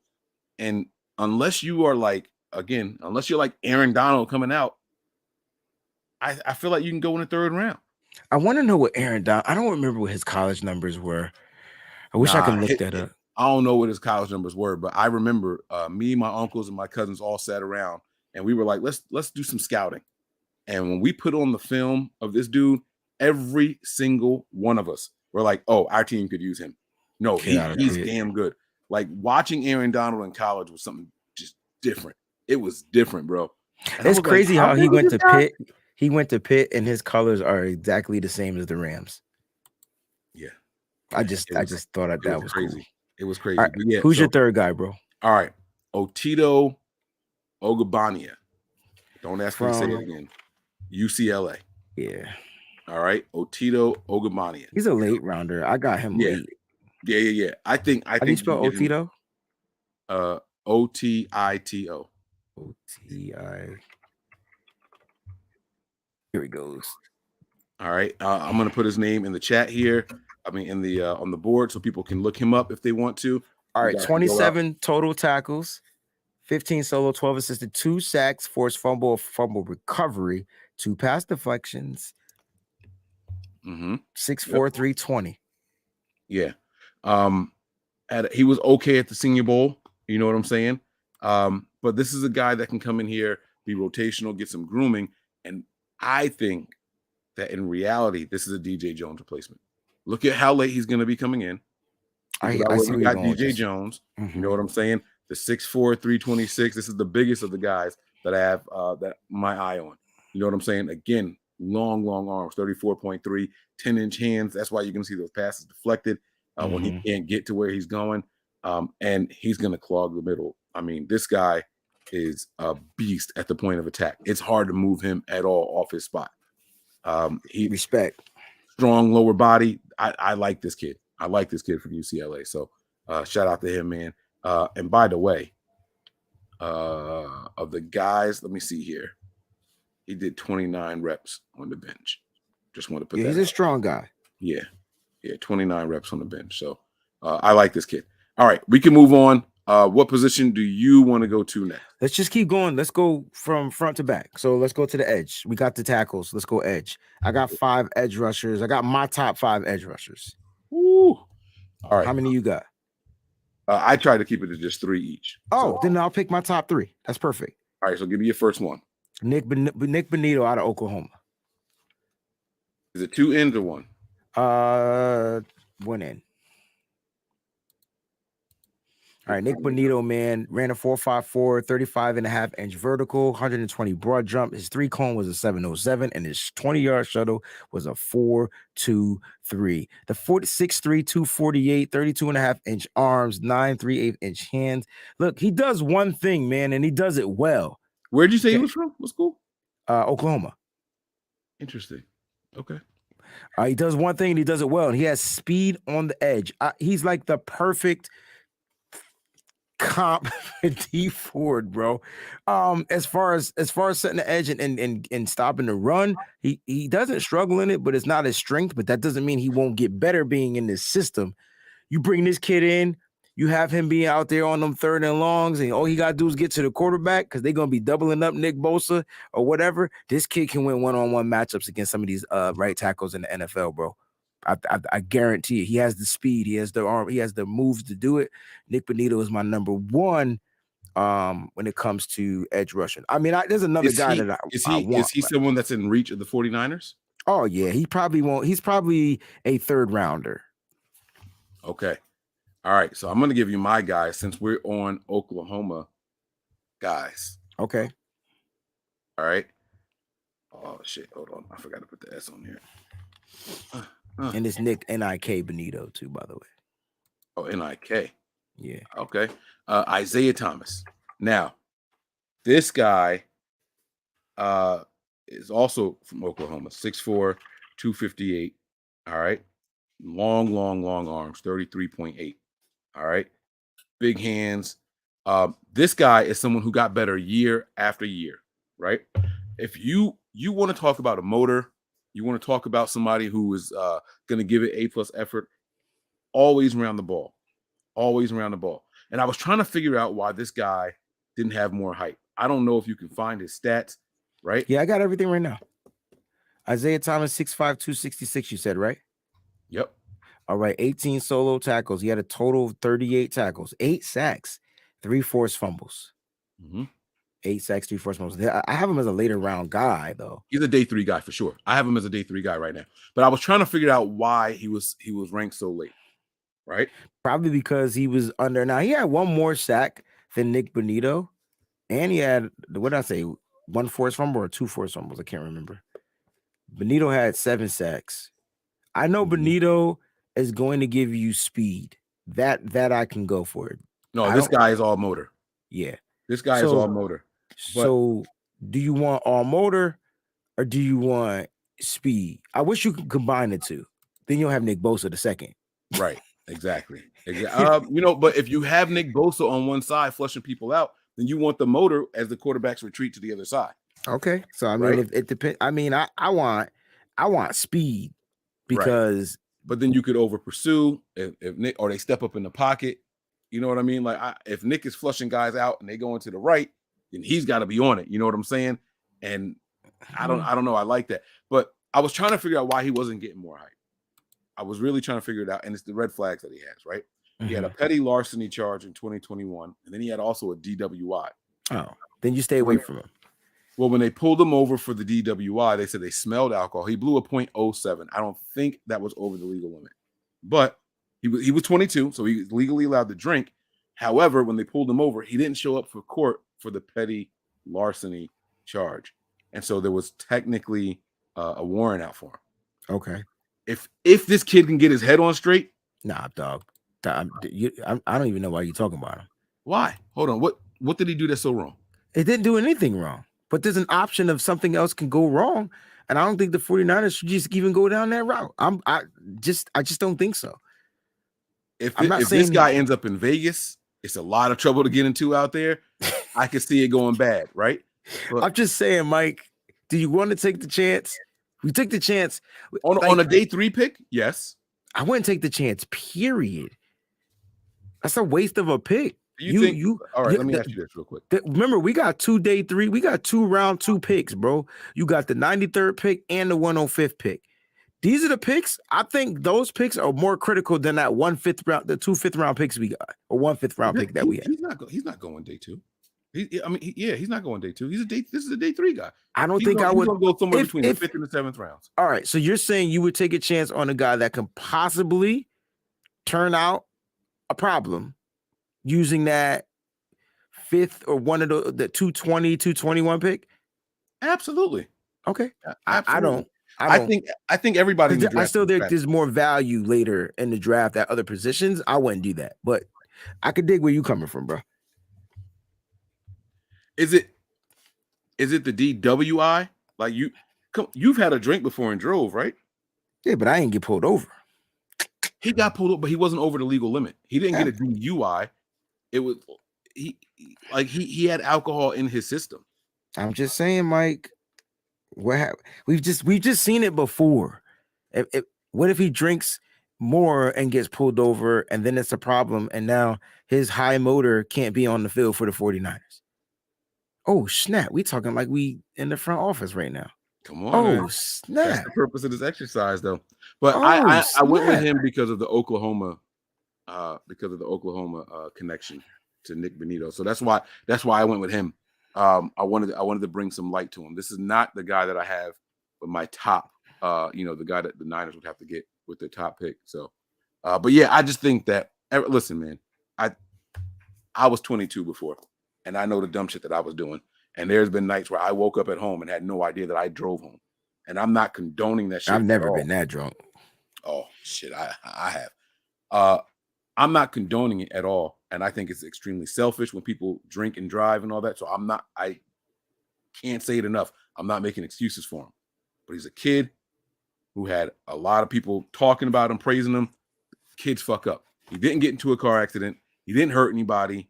You know what I'm saying? And I think that people can learn from their mistakes. Absolutely, they can. Truly, people think. But I don't think we're a team that needs to be worried about that. I mean, anything can happen to anybody, whether you have history or not. So you see what color this is? This looks like I'm drinking septic juice. Like, this is nasty looking. I was gonna say apple cider, but yeah, you just took it to the worst thing you can drink ever. But it's that's what I thought you was gonna say, apple cider. All right, Mike. All right, but if the team is gonna take a flyer on a guy like this, right? See, the Cowboys will do it with free agents. Absolutely. Right? Alden Smith will get into a fist fight on camera, and the Cowboys be like, "Oh, they're gonna cut him. We got him." Right? That's true. Don't you think it's better to do it with okay? That's what I wanted to ask you before we continue. You think every draft pick is going to make this roster? No. Okay. All right. And so that's why I'm okay with taking a flyer on a guy like this. But I also don't think we're drafting 9 picks. You think less? Yes. We only got 65 guys on the roster right now, bro. I just don't think we're taking 9 picks. Okay. I like that. All right. So it makes a difference, obviously. It absolutely makes a difference. Okay. All right. Let's keep it moving, though. Let's stick with some edge guys that we have here. My absolute draft crush from the edge position, you know, other than the real top guys, is my man Arnold Ebiketie out of Penn State. Like, that's the guy that I want. But that's not he's not on my list though. But that's the guy I want. That's not the name you want to put. Okay. No, because there's no way the 49ers are going to get him unless they trade up. Like, you know what I mean? But the next guy that I have on my list is D'Angelo Malone. They got some guys. They got some guys. I just want to put that out there. They got guys, bro, from offense to defense, bro. Yeah. No, I was putting this list together, and I'm like, I can't keep putting all these Penn State guys on my list. Bro, I should have just been a Penn State fan. I got no Michigan players. Yeah. Yeah. But if I'm gonna pick an edge, D'Angelo Malone out of Western Kentucky, another guy, 3-4 guy, but can play on a 4-3. He can play in the end in the 4-3, man. He has the size and he has the speed. Oh, that's right. But you said D'Angelo Malone. That's it right there, brother. Well, right. It's DE. It's DE. Oh, my apologies. Not the apostrophe. No apostrophe. Oh, so it's just okay. I got you. Yeah, they tried to be different. I'm sure they was listening to D'Angelo when they made him. Is D'Angelo? No, D-E. Oh, I got you. Okay, and then the A. Okay. I'm gonna do a capital A. I don't know if that's right, but it's capital A. It's capital A. Okay. I'm about to say I'm gonna do it for phonetic purposes. Okay. Tell us about this man. Where is he from? Man, listen, man. This dude is out of Western Kentucky, man. And he was brought in on a visit. So the 49ers got a chance to visit, man. Look, 94 total tackles, bro. 44 solo, 50 assisted, 9 sacks. Here's the thing. 4 forced fumbles. When I tell you he lives in the backfield, Mike, he lives in the backfield. And I don't mean just off of sacks. I'm talking pressures and guess what? Stopping the run. He might even be better than Nick Bonito, okay, out of Oklahoma. 4 pass deflections as well. And this kid is going to be a problem in the NFL. 6'4", they got him listed as 240, so that's kind of light, right? Maybe he can gain maybe like 10 more pounds or something like that, a muscle, whatever. But I like his size. He gets his hands up. He's going to be a problem. And he might be a 49er. They just finished interviewing him. Check you out. See, I ain't even been paying attention to that kind of stuff because I'm afraid to like get like too into it. You know what I mean? Like I haven't been I got you, bro. That's what I'm here for. That's my job. You do what you do, and I cover that part. Still nothing but Niners, baby. Absolutely. All right. So I'm gonna pull up one of my guys in here. All right. Since you got him, I'm gonna go with somebody from USC. You know who it is? Who? It's Drake Jackson. Drake Jackson. I knew it. Freaking Jackson, bro. Long arms. Bro, 34-inch arms, man. 6'3", 250. Oh, man. So, wait, let me put his name in here. That's a good one, Mike. I got to remember to put the names in here. Now, my thing is, I don't know where guys are ranked. So, y'all got to let me know, Mike, this guy's not in reach. Or No, Nah, he's that's not definitely good. in reach. He's not a first round pick. He's too raw to be a first round pick. So I have him as a late second. I think third. he's even raw to be late second, but I can see a team taking a risk, a jump on him because of his measurables. He's got an interception. He's got forced fumbles. He's got sacks. Yeah, but he's also raw. Like he's also going to be lost out there on the football field. Like I could, yeah. Like so there's some things about him that need working and fine tuning. If you have a team like Chris Kosiric, he'll probably come in here and learn how to wreck shop. This is what I would like to do. When you watch this guy, they use him the way that we try to use Fred Warner. Send Fred Warner on a blitz, drop him back in coverage. He's in run duties. Hone his skills. So the reason he looks so raw, like what you said, perfect word for him. The reason he looks so raw because he is the master of none, jack of all trades, master of none. Yeah. You want him to focus, be a coverage guy, then make him a coverage guy. I want to use him as a pass rusher. That slender frame that he's got, 6'3", 250. Like this is the kind of guy that you want him to just go. When they call his number, just go. And I really, really like Drake Jackson. So I don't know how many people out there familiar with him. Put on some tape. Oh, I'm super familiar, broski.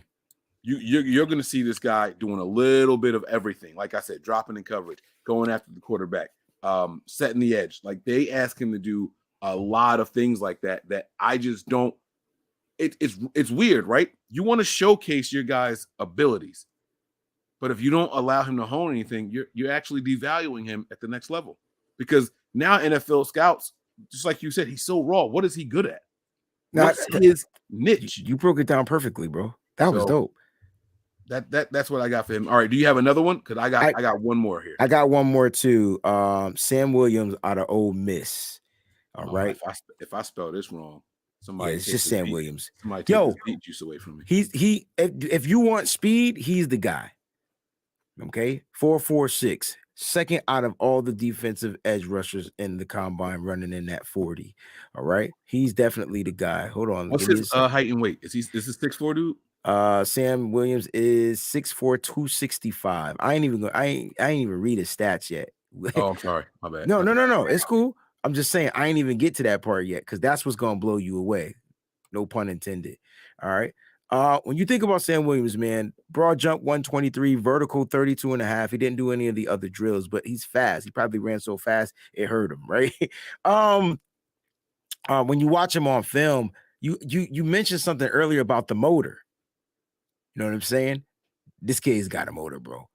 This kid's got a motor. And he's refined. You know what I'm saying? Also, they play a lot of 3-4 out of there and Ole Miss, but that does not mean this kid can't come in here and play on the end and be a 4-3 defensive end edge rusher. All right. Just his stats alone. All right. 57 total tackles. You ready for this, Mike? 12.5 sacks, bro. 4 forced fumbles, 1 fumble recovery, and a pass deflection. That's all in 1 year? All in 1 year. Let's go, man. Where's he projected to go? So they got him projected to go 3rd to 4th round. He's got to have an issue. He got a couple bodies in the trunk. Ray. He not that fast and that productive, and not a second round. I think his stock is drafting up, but he went to Ole Miss, so I'm hoping they kind of like chilling. You know what I'm saying on him? Because if he can slip at 61.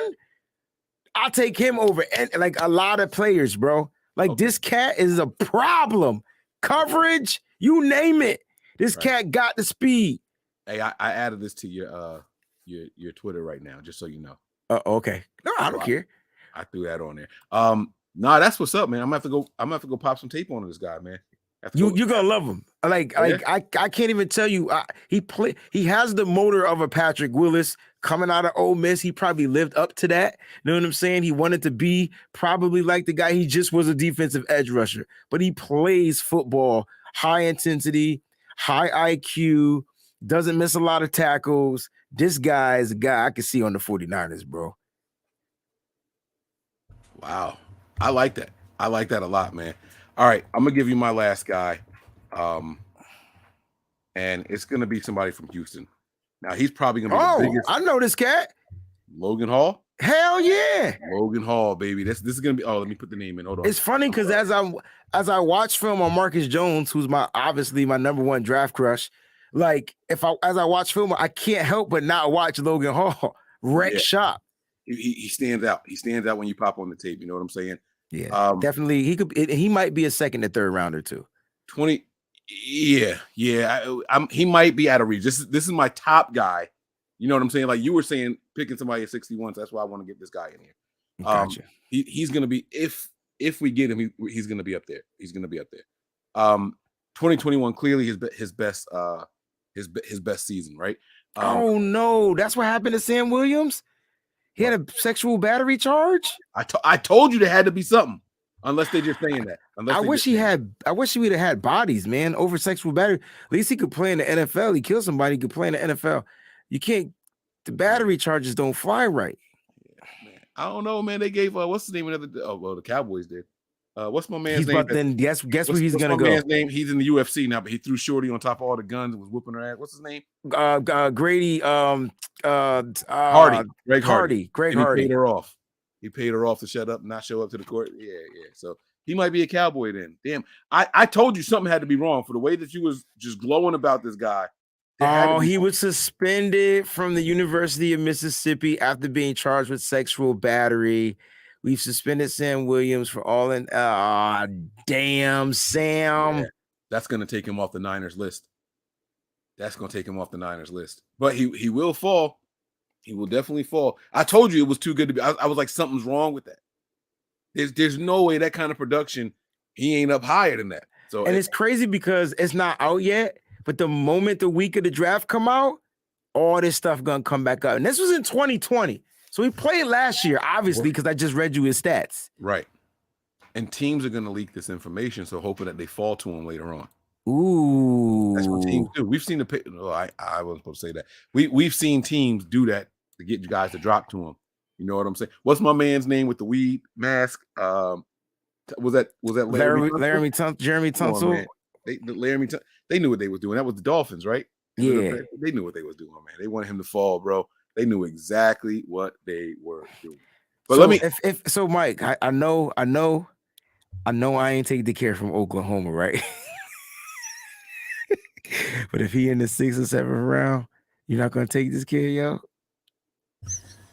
Nah, still that's the thing. I am all for a flyer on an asshole with one of our last picks. I'm okay. Because what if the chick was lying?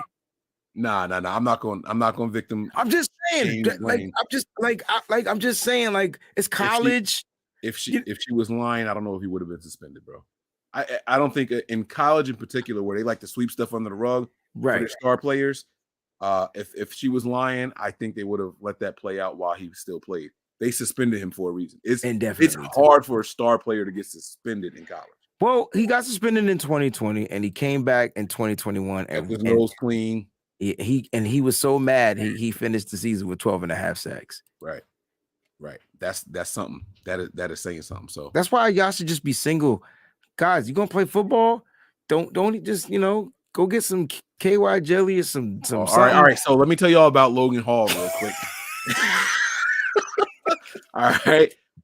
He had 6 sacks. You know what I'm saying? He's 6'6", 260 pounds. And think about that height and weight right there, right? So yeah. This guy, he might be better suited for a 3-4 system, but I mean, look, what happens when teams ain't really in their base downs like that. Anyway, I don't know how early he is projected to go. And he looked good at the Senior Bowl. I have no negative things to say about this kid. He is someone that I think the Niners should definitely have their eyes on. This guy's he's good to me. I like this kid. So I'm not going to keep going here. 6.5 sacks. He's a solid player here. He don't have 12.5. He got. But I liked him on film. If film says anything, and film is definitely a part of what we use. I like him on film. Yeah, I do. Yeah. So shout out to Logan Hall. All right. I believe. Can we not do linebackers? Because we're gonna be here all night. Well, I didn't do outside linebackers. I Of course you only did. did inside linebacker. I'm only gonna name one name. That's Troy Anderson. I ain't gonna break it down. That's a guy the 49ers like. That's a guy the 49ers interviewed early in the process of the draft. And that's the kid from Montana, and he ran a 4.42 in the 40. That's the only guy I want to talk about is Troy Anderson. I could tell you his stats and his size. No, that pause. I could tell you about his stats right now. You give me a second. All right. So let me put his name in here. I'll give you I'll give you one then since you only gave me one. Now I'm gonna be torn on which one to give you. I know which one I'll give you. It's cool. All right, you said Troy Anderson, right? Yes, sir. All right, so let me what did I just do? What just happened on my screen? We went small. He's actually the fastest linebacker out here. And you know we like speed, 6'4", 235, 32 1/8 inch arms, 9 1/4 inch hands, jump 36, broad jump 128. This kid's an athlete. Is he an outside linebacker or inside linebacker?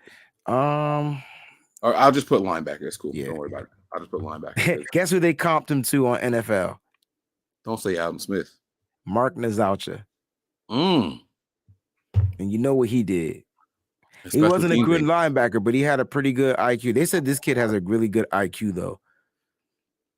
All conference pick at quarterback. Well, he played quarterback, too, in 2018. So he knows how to That's really interesting. You know who else was a linebacker and then turned to quarterback? Who? Jimmy Garoppolo. Yeah, I said it. Judge me, y'all. Yeah, I don't care about what y'all think about me. This is the opposite. This is the opposite.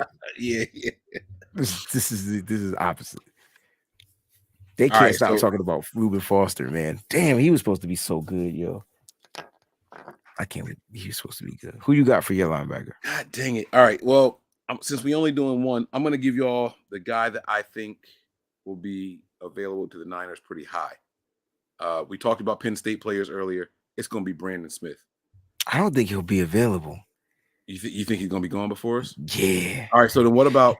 All right. I won't go into him, but I will say this though. Brandon Smith is the guy that I really, really like for the Niners, and I don't know if linebacker is that much of a need for the Niners. I think we got some solid guys that we can bring back too. Well, I mean, you got Azeez Al-Shaair. He's going to be a free agent next year, and so is Dre Greenlaw. So Azeez ain't seeing free agency, bro. We're gonna get that. I hear you. I'm just telling you that they're free agents. That they will be free. I hear you, bro. People. Yeah. That's true. You know what? That's right. The Niners, that is their MO. Let's draft somebody. So when the other guys become free agents, we can let them go. We get the comp picks. They don't fuck up the formula. You're absolutely right. All right. So is Christian Harris out of our reach also? No. You have wait. So you have Smith ranked higher than Harris? Christian Harris from Alabama? And I'm not saying you're wrong. Because I think Smith is an overall better linebacker. He's definitely more consistent, right? But Harris, when Harris is on, he looks like a first-round linebacker, period. All right. The problem is this dude is not consistent. He is not consistent. There's times where he sometimes looks lost. He's fast and athletic, super strong. He killed it at the combine, right? The upside is there, and that's what really, really gets me going. Yeah, he ran a 4.44. The upside is there for Christian Harris. But you said that you think Brandon Smith might be out of reach, so I'm going to change it. I'm going to change it to Christian Harris then. Okay. I'm going to change it to Christian Harris. I hope he's around. 4.44, 34.5 inch vertical, 132 inch broad jump. Let's see what his stats are. I think he only had 5.5 sacks or something like that. That's more than that. At a linebacker, that's real good. Let me see if I have his numbers. Brandon Smith only had 5.5. 79 2.5. 79 tackles, 5.5 sacks, 2 forced fumbles, 3 passes batted. And in 2020, he had 79 stops, 4.5 sacks, and an interception with 2 passes back. This guy is everywhere. I mean, everywhere. This is a guy that he's going to go somewhere and look good. Reuben Foster. Alabama. Mm-hmm. I don't know, man. I don't know, man. You stay away from him. I don't know, but I really like his tape. All right, so the third name, I'll just tell you the. I don't even know if you're gonna know who this guy is. He is one guy that I think we can get later on. His name is Balin Spector from Clemson. Nah, I don't have him on my list. The guy that I have on my list is Jeremiah Moon out of Florida. Oh, okay. All right.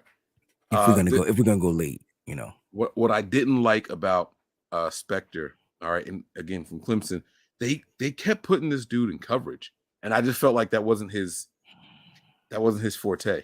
Now he did get an interception, you know what I'm saying? He did get an interception over there in Clemson, but 2.5 sacks. I just don't think that's his thing. I think you want this guy like going forward, you know what I'm saying, not backwards. So we won't dwell on it, but shout out to him as well. All right, what position you want to do now? You want to do corners? We got to do safeties. Just give me 2 safeties, bro. Let's do 2 safeties. I'm gonna pick a high flyer one, and then I'm gonna pick a lower tier one. All right, who going first? It's up to you.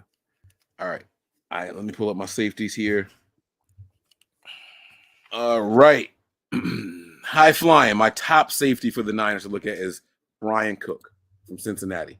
Okay. Now, don't tell me he's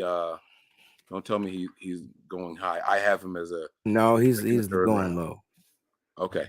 All right. Not low, but like 3rd round. Yeah, I got 2nd to 3rd round for him. So that sounds about right. So let me give you all a little bit of background on Brian Cook from Cincinnati. 6'1", 210, 31.8 arm length. He's got small hands, 8.5 inches. But in his 5th season, so he's an old dude.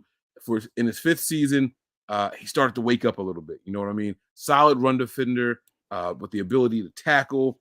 He can be your 8th man in the box. I'm thinking, who can we get to replace Tart? You know what I'm saying? Yeah. That's what I'm looking at here. He was decent in the pass game. You know what I mean? 96 tackles, 1 sack, 2 interceptions, and 9 passes defended. I mean, that's what you're looking for from a safety, right? Like that's yeah. I mean, you're looking for a guy that can make. Yeah, that's it. That's a safety. That's a safety. That's what they do. I got a guy, yo. I'll see your Brian Cook, and I'll raise you a Nick Cross from Maryland. Cross? Nick Cross, yeah. 66 total tackle. Oh, let me read him. 6'1", okay, 210 pounds. 66 total tackles, 44 solos, 3 sacks, 2 forced fumbles, 3 interceptions, 5 pass deflections. Those are his stats. The thing I like about Nick Cross, though, is he's a hybrid, so he can play free safety and strong safety. He's just the safety. And 49ers like to draft safeties. Like, they don't want to draft a guy that can be interchangeable. Look at the way they use Tart. They use them as deep coverage at some points, and then they use them in the box. And so, that's just my personal preference on having Nick Cross, man. You look at him on film, man, that kid all over the field, bro. He also ran a 4.34 in the 40. He has, I'll tell you about his measurables. 6'1". They got him listed as 6'1", 215, 31.5-inch arms, 9-inch hands. He jumped to 30. 4.34. He ran a 4.34. Is that at a pro day or the combine? That's at the combine. Holy shit. 37-inch vertical, 130 broad jump, bro. 4.34. These are official times. Bro.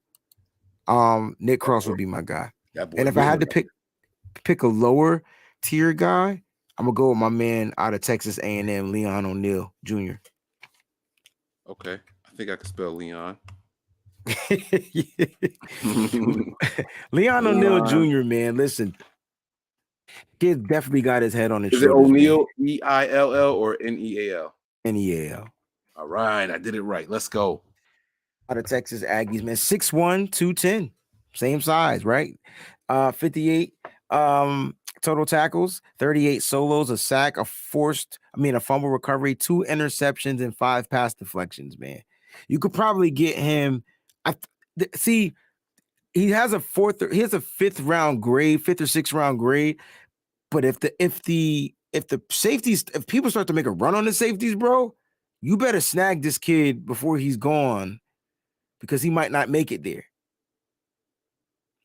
So that's why I like him, man. Talk to him. You know what I'm saying? Had a private conversation with him. You know, for him to have his head, like for him to talk so seasoned and a text and you know, like that's dope. Like, you know what I'm saying? And then to hear his voice, to sound like he's just this, like, not an older cat, but the way he think, his mindset is a lot mature than what I thought it would be for a 20-year-old. He's gonna go places. I think I tweeted that out there too. I put that out there, and he responded. He liked it. He retweeted it. He's a good guy. See, I don't even be tweeting stuff. I got to use my Twitter the right way. You know, you do. You use the Twitter in the way Mike uses the Twitter, and like that's how you use it. You put out. Your thing is conspiracies. Yeah, you shouldn't change that. And then I lay low. I don't even think that, like, put people's names and stuff, you know. All right, so then let me ask you this question. Another Penn State guy, Jaquan Brisker. You can't put him in there. Is he out of reach? He's out of reach, right? Yes. That's what I just told you. That was like my number one. Like, yeah. Him and Jalen Petra. Sure. Jalen Petra out of Baylor. That would be another guy. But I just don't think they'll be in reach for the 49ers. They're on my list, though. All right, I got a name for you. Okay. I got a name for you. Don't tell me this guy's out of reach. He might be. Again, I don't look up where rankings are and projections are. So his name is very simple. It's Nick Grant. Oh, Nick Grant out of Virginia. Virginia, yeah. This dude is 6'3", 190. So he's a lanky string bean type dude, right? Mm-hmm. All right, only ran a 4.49. Okay. But this kid is a lot of fun to watch, man. Now, he's got an incredible range. Probably would be better suited as a free safety, but with his size, he's got a frame that you could pack on some more weight and make him like a poor man's. I ain't gonna say it, but he can put some weight on his frame. Okay, and then you could probably make him interchangeable with Jimmy Ward. But he has got some, like, you watch him playing deep, you don't have nothing to worry about. He's out there. He's out there. He's sound mentally. He is ready to be an NFL starter. Tall, quick, long, and rangy. 50 tackles, 9 PBUs, 2 forced fumbles. Let me think. Notched 2 interceptions in each of his previous 2 seasons as well. 51 tackles in 2019. All right. Just he's fun. If you guys don't know who he is, go check him out. Look him up. Nick Grant. Did I put his name in there? I still got your guy's name up here, Leon. Yeah. Let me put Nick Grant on the screen here since my other guy is out of reach, according to Breezy. Oh, God, bro, Jaquan Brisker is going in the first round, dog. Like, is he projected to go that high now? Bro, he's a top 5 safety in the draft. Shit. You think 5 safeties going in the first round? That's a good question. No. So he's going in the second round, but early. Okay, I respect that. Okay, I had him as a 2 to 3. Now he's off of how many go. That's so hear me out. He could be a 1 to 2 depending on if another person don't get like Sine Lewis. Somebody might want. If it happens to be a run, teams be like, all right, let me get him now. Yeah, because you know what I'm saying. Mm-hmm. So yeah, but I don't have. There's no way in heaven he's slipping to the 3rd round unless he got a charge. And these charges popping up, bro. Nick Grant, Virginia, 6'3", 190 pounds, ran a 4.55. Listen, when I like speed from the safety position, but I think, in my opinion, speed is like a bonus. So I saw somebody talked about Leon O'Neal only ran a 4.70 at his pro day. Look, long as he can run them angles, that's all I care about. Right. It's a different speed. So running down a straight line is straight line speed. I'm not lying to Nick. I'm not lining Leon O'Neal up over the wide receiver. He just got to be able to break on the ball and get to that ball, running his angles. Safeties are about angle speed. You're saying I don't need man coverage ability. Not from I him. need someone to make sure the ball don't get over their head. That's what I'm saying. When the ball's in the air, Exactly. and pop the shit out of somebody. Exactly. Make sure you dislodge the ball if they happen to come down. Exactly. Yeah. Now the guys with speed, that's the bonus addition. though. That's an addition. So if you can get a guy like Grant who runs a 4.5, or if you can get a guy like my man that I talked about, you know what I'm saying, that runs a 4.34, that's a bonus. I want my cornerbacks to have speed though. All right. I need them guys on the outside with And I some think speed. that's the last group that we got to go over, man. I got 2 cornerbacks for you, man. You only got 2, huh? That's all we need. You're gonna make this tough for me, man. I got 3 of them here. So I tell you what, let me go first. I'll get one more. No. You don't have to get one more. I'll just go first and we ping pong. All right, go ahead. It'll be me, you. All right, now again, guys, I'm gonna say it again. Y'all have to forgive me for not. I haven't done any mock drafts this year, not a single one. All right, I wanted to do one tonight with Tony, but we are running a little bit longer. That's what happened when you talk about Debo for a fucking hour. Don't get mad at Debo, Mike. Don't put the F-bomb in there. I'm sorry, because I don't like the situation. I don't like the situation. I'm sorry. Kaiir Elam from Florida. See, I don't. Is he out of reach? Yes. Damn it. Yes. Yeah. You just name them. I'll tell you if they out of reach. Why do you? Okay, look, is he really? All right, never mind. He is, because I don't think he's gonna be at 61. Will he be in the second round? For sure. But will he fall to 61? Nowhere near the end of the second round. Okay. Nah. All right. That sucks that we pick at the end of the second round, bro. You do. But you said yourself, we ain't picking all 9, which means you think we moving up. I'm just saying. All right, but I'm gonna take him off. I got another guy for you. All right. I'm gonna go with Jalen Moore. Okay. Emory Davis. Moore Davis from Alabama. Oh, yeah. That's Mo's guy too, man. Can we? Oh, Mo's likes this guy too. Okay. Yeah, that's all Mo's right, guy. 6'1", 192. Almost 31-inch arms. I had not to cut you off, I had an Alabama representative on the phone. We called them up. So we asked them about 2 dudes, Josh Jobe and this dude, Jalen Armour Davis. And he told us if we draft Josh Jobe, that he would come up here to Connecticut and smack me because he's trash. Well, that's what I was going to say. Amore Davis beat out Josh Jobe. That's what I'm saying. So he endorsed Armour Davis. Like, you know what I mean? That was the guy he endorsed. So it was cool getting the Alabama rep on the phone to kind of like endorse that particular player. He always keeps it a buck with me. Wayne, do you remember what round Patrick Surtain was drafted in? No, but I could look it up.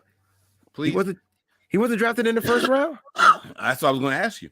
All right, I'm looking it up now. This was the replacement for Patrick Surtain in Alabama system. He was drafted in the first round by the Broncos, right? By the Broncos, right. That's what I thought. Okay. And the Broncos ain't been good for a while. I mean, they've been okay, but they middle of the pack picks. So my point is, he was the 9th overall selection in that draft, 2021 draft. Same draft as Trey Lance. So here's my point. This guy won. There was a competition. Not the draft. Yeah, that is the draft of Trey Lance, right? What year? 2021? Yeah. So he was a rookie last year? Surtain was, yeah. Oh, that's why. Well, he balled out last year, though. Pick number 9, he better. But this guy has that same potential. That's my point. No, I get where you're going. Yes, but I have him as possibly a day 2, maybe even early day 3 guy. Maybe early day 3. All right. Athleticism, quickness is there. Ball skills are there. I mean, this guy's got 3 interceptions, 4 PBUs, 30 tackles in 2021. But he was also injured to close out the season. This is why I think he falls. This is why I have him on this list, right? So I'm telling y'all that Patrick Surtain was picked 9th overall. Thank you, Breezy, for verifying that. And this was the replacement for Surtain. I get where number 9 overall pick. So, Mike, this is the type of stuff you should be tweeting. Yeah, yeah. I'm just bad at it, man. You're just inconsistent. Well, because I look at stuff and these are just my thoughts. I don't think. But that's what people want to hear. You're right. You're absolutely right. I'm sorry. 100%. I'm just trying to school you to the. No, you're right. I'm agreeing with everything you're saying. Because that's a dope theory, bro. Mm-hmm. Yeah. So this guy, I mean, he worked out well at the combine. So keep in mind, he got injured at the end of the year, at the end of the season, but he still went out and performed at the combine. Ran a 4.39, 34.5 vertical. He benched 14 for a guy who only weighs 192. I'm not mad at that. I'm not mad at that. You know what I'm saying? Are some teams going to be worried about the injury? Well, he still ran the 40, so I don't know if that's going to hold him back or not. And he has plenty of room to grow. And he's already a solid cover corner. Like, really, really solid.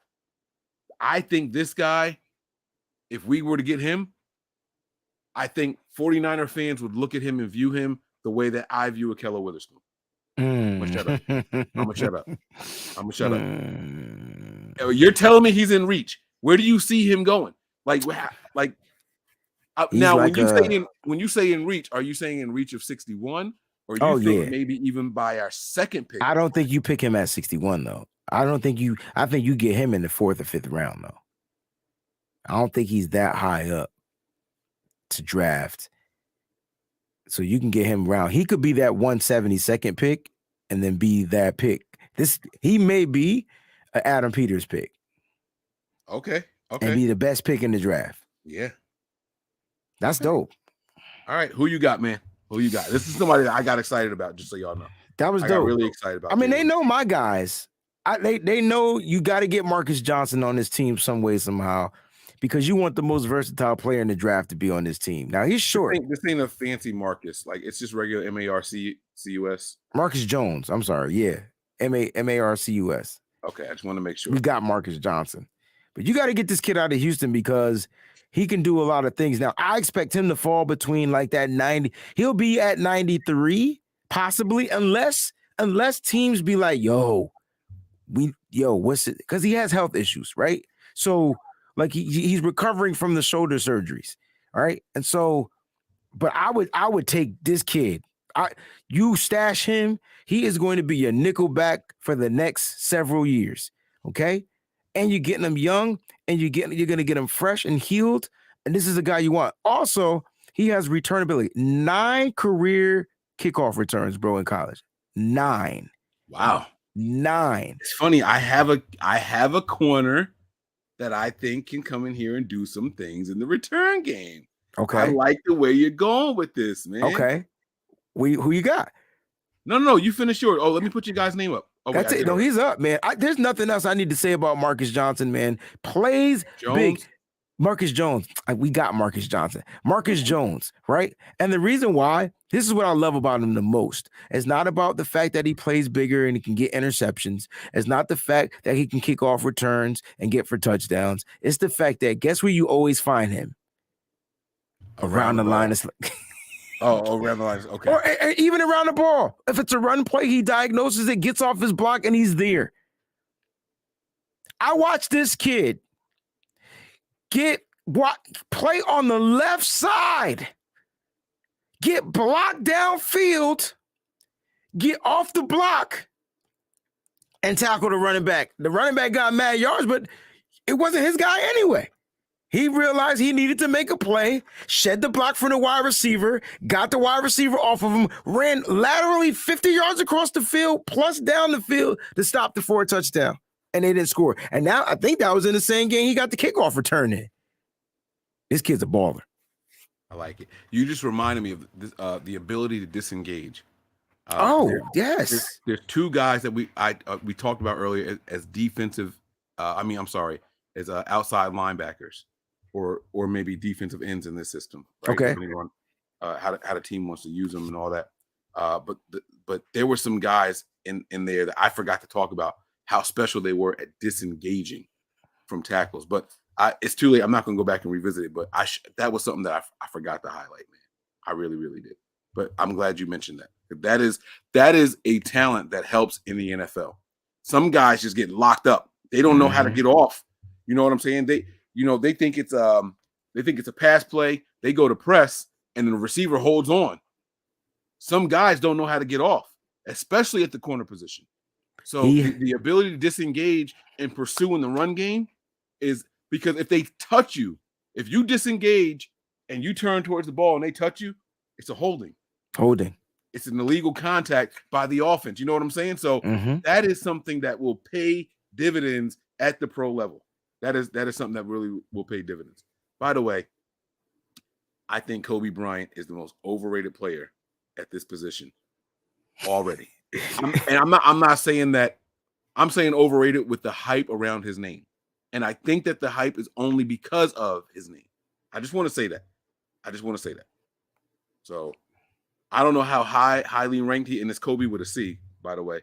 I don't know how highly ranked he is, but you know, that's what it is. All right, here we go. We're talking about kickoff returnability and everything.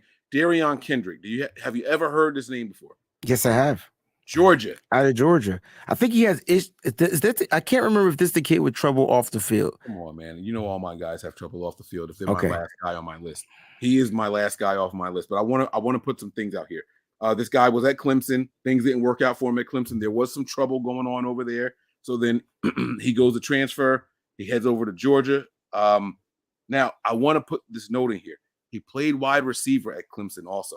He's a two-way player, all right? Played for the offense over there. And what happened was there was an emergency in 2019. A bunch of injuries happened to the Clemson secondary. They said, hey, Kendrick, you think you can go over there and play corner? He said, yeah. He never went back. Raw, super raw in 2019, okay?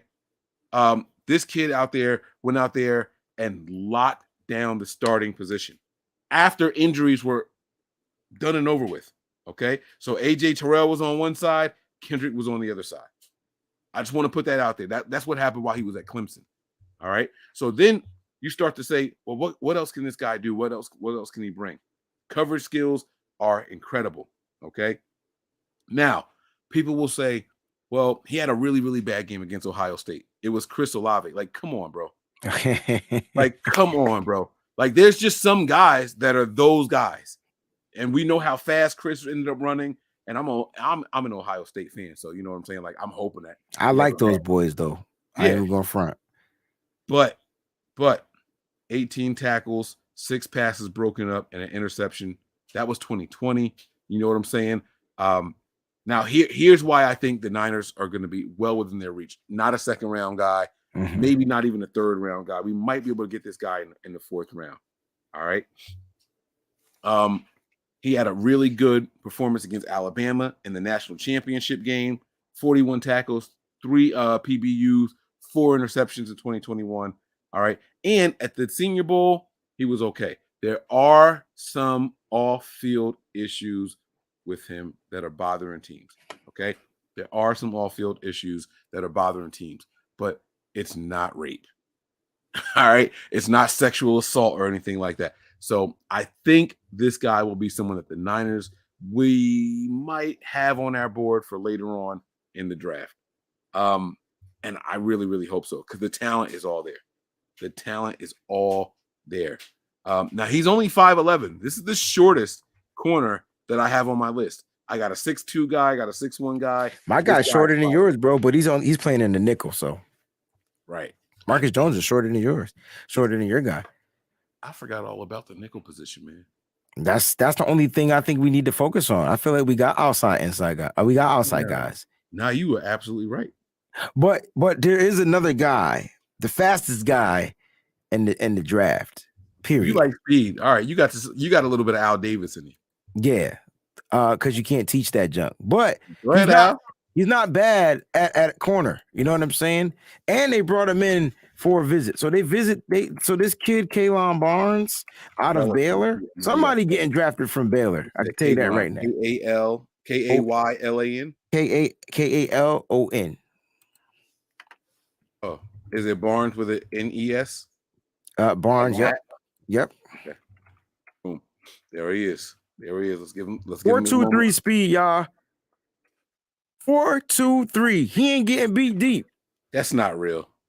Bro. That's a hand time. Don't tell me he ain't do that at the combine. Yes, he did. They clocked him at the combine. They clocked him at 1 speed. They realized it was wrong, and then they gave him yes.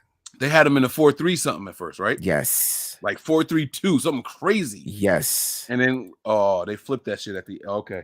I know what you're talking about. Okay. Dude, this dude is a problem. 4'2", his measurables are this. He's 6 feet, 186, 31 3/4 inch arms, 9 7/8 inch hands. He didn't remember when he ran it so fast. I think he popped something, pulled something. So I know he ain't do nothing else. Okay. 49ers brought him in. Fall to the Niners. Yeah. That's what it is, man. Think the kid can be a problem, man. I really do. As far as his stats throughout the season, 23 total tackles. He only had 1 interception, but again, he's not really being tested. 5 pass deflection. He's an outside cornerback. Like him, like his speed. Really do. And remember, they drafted Ambry Thomas. Ambry Thomas plays press man, but why did they draft him? Speed. 4'3" guy. I'm telling you, man. Yeah, 49ers. I think it was more than just speed. It was the fact that he's physical. Yes. He's little, but he's physical as hell, man. This Yeah. dude is Ambry Thomas. Oh, don't even get me started. I ain't gonna do it. Let me finish my sewer drink. Septic drink. Septic, that's the word I'll use. All right, man. I think that's it. I think we went over all the positions in the secondary. I don't think that we have to do. I don't think that we need to do special teams, guys. There is the one kicker that I just want the one kicker, bro. Ariza. I want Ariza, bro. I want him. We can get rid of Mitch Wisnowski. Yeah. We can trade Robbie Gould, and he does both. Yeah. He's the only special teams guy that I want. So we're not going to do a whole show on that. And you guys know what that means then going forward. It is officially mock draft time here on Nothing But Niners. Now, Breezy has been getting it on over there. You guys go to Wayne Breezy's channel on YouTube or to his Twitter page. We're live over there right now, or his Instagram. I mean, just type in Wayne Breezy. Yo, let's go to Bing and type in Wayne Breezy and just watch how much shit pops up. Yeah, I didn't say go to Google. Go to Bing. I don't even have Bing. Oh, shoot. I'm going to go to Google, though, see if my name pops up. That's crazy. Go to Bing and type in Wayne Breezy and just prepare to be amazed. You're going to see pictures. Oh, snap. It's the craziest shit I've ever seen in my entire life. It is wild. It's wild. So just go do it and have some fun with it, guys. And whatever site pops up, subscribe to it. Show my man some love over there, okay? That's my guy over there. One of the hardest working guys in the game. Appreciate you, bro. One of the hardest working guys. You and Eric Crocker, man. Y'all be making me mad. I need to find more hours in the day. I don't know how y'all do it. But we do it for you. Well, I do. I don't know about everybody else. You know what I mean? I appreciate it, man. You know what I'm saying? But y'all grind for the cause, bro. You know what time it is. I'm out here. Proud. That's real rap right there, man. I sit back and look at y'all work ethic and everything and the commitment that y'all have to this. And it's inspiring. That's the word I'll use. It is inspiring. So y'all keep it up, man. Y'all are doing solid jobs, man. Wayne, keep doing what you're doing and everything, man. And it's mock draft time. So I wanted to try to get one in tonight, but it's a little too late. But so we're gonna try to bring one. I might do one tomorrow, man. Mock drafts don't take too long. They don't take too long. What's the best site to do them on now, man? I remember the Draft Network was coming out. The Draft Network was cool, but I realized their picks is jacked up, so don't use them. The boards that they use are just I think PFF is probably the most fun because you get a grade at the end, and you can work the draft. So nobody's using First Pick anymore. That was the name of the other joint. Is that one like just done? No. I kept asking what was the name of it. Nobody would tell me. First Pick mock. Yeah, I really, really like First Pick. That was one of my favorite ones, bro. I could not figure it out, and that's the one that give you all the banging. But you got to do mad trades to get A+. I could not think of this joint, bro. You see the comment on the screen, bro? Oh, what it say? You are really on Bing. Like, oh, snap. Y'all thought I was. Listen, I'm out here grinding, yo. Like, I go to work, grind. Come home, grind. Go to church, grind. My gigs, trying to do shows. I try to do shows before I step on the stage.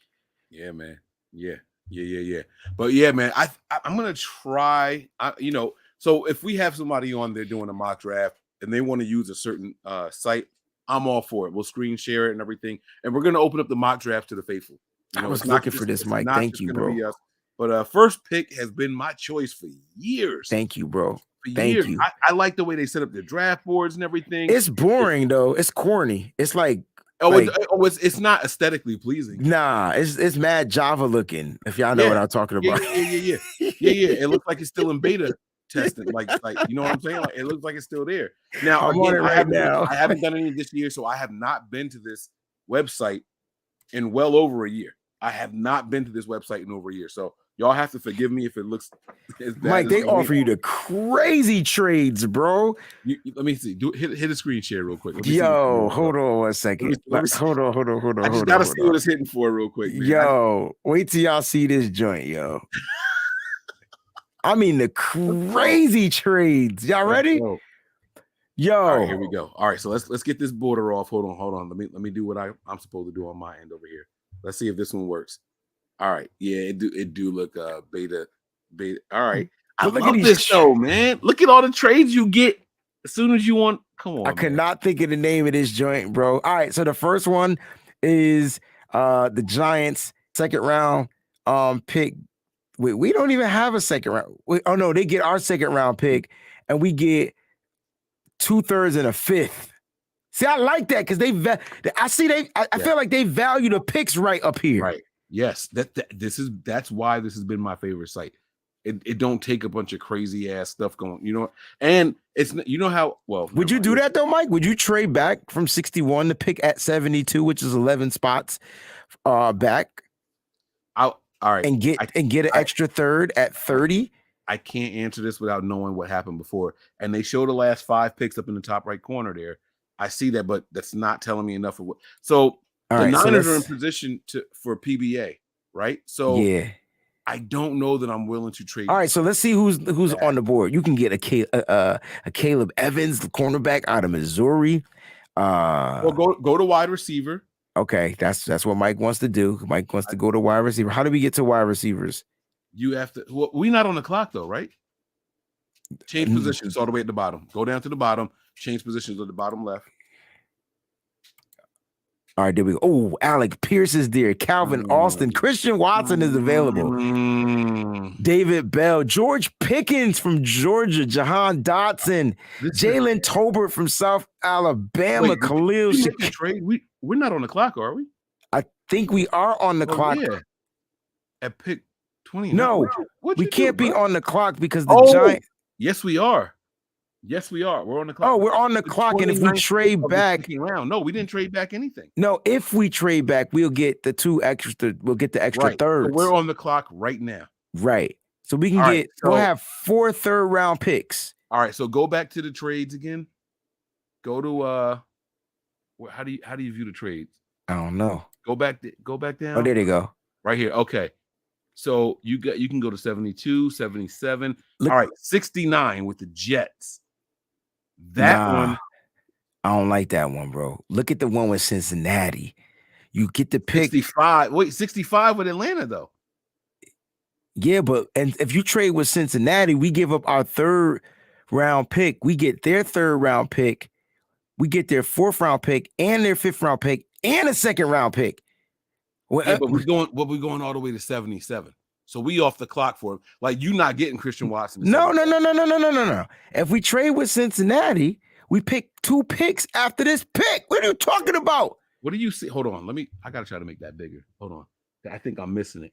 All right. Y'all going to have to excuse my forehead in the screen now. No. So right now, Cincinnati is asking for the current pick and our comp pick. And look what we get back. 2 picks later. 63. Yo, I ain't gonna lie. I couldn't see the line right there for Minnesota. So we're making this trade? I'm looking at 77. Say yes. Say yes. Yeah. Okay. Yeah. Done. Skip to my pick, Mitch. Let's go. I ain't trading no more. We got mad picks too, guys, by the way. Logan Hall just went off to Cincy. That's why we just talked about Logan Hall. All right, so let's go to wide receiver. Wait. Nah. We got to pat ourselves on the back, bro. We do. We just got done talking about Logan Hall being there at 61. He's there. Let me see which edge rushers is available too. I want you to see edge rushers. I want you to see Alex the positions Wright. we just talked about on defense. Nick, my boy Nick Benito is there. I don't know if we should draft Sam Williams anymore, but I opt, Sam Williams is there. Nick Benito. Okay. Go to change position again real quick. Where you want to go? Corners? No, I want you to click outside linebacker because sometimes they have that different as defensive end. Oh. I just want to see if it's listed different. That's all. They got Nick Benito there too and Sam Williams. No, so it's not different. All right. So then also let's look at safeties. That was That's the rare right. one. Let's go to strong. My boy Jalen Peter is there. Jaquan Brisker. Can we get Brisker, please? Please. Please. And O'Neal is it, but he's got a day 3 grade on him on this site. Go to change position again. Let's see free safeties now. Let's see free safeties real quick. Alontae Taylor is there. Brad Hawkins from Michigan is a day 3 guy. All right, so we're going. Oh, I'm gonna have some fun on this site. Bro. I'm sorry. I know the layout looks terrible and all that stuff. I couldn't think of the joint. I'm using first pick from now on. When I do my 49ers web zone, you already logged in on this joint. How you? Yeah, bro. I forgot I had a joint. The cookies were saved in the system. Yeah. Yo, can we take Brisker, please? Oh no, wait. Go to change position real quick. One more time. Hold on, just hear me out. Don't they have a best value remaining? Yes. Right there.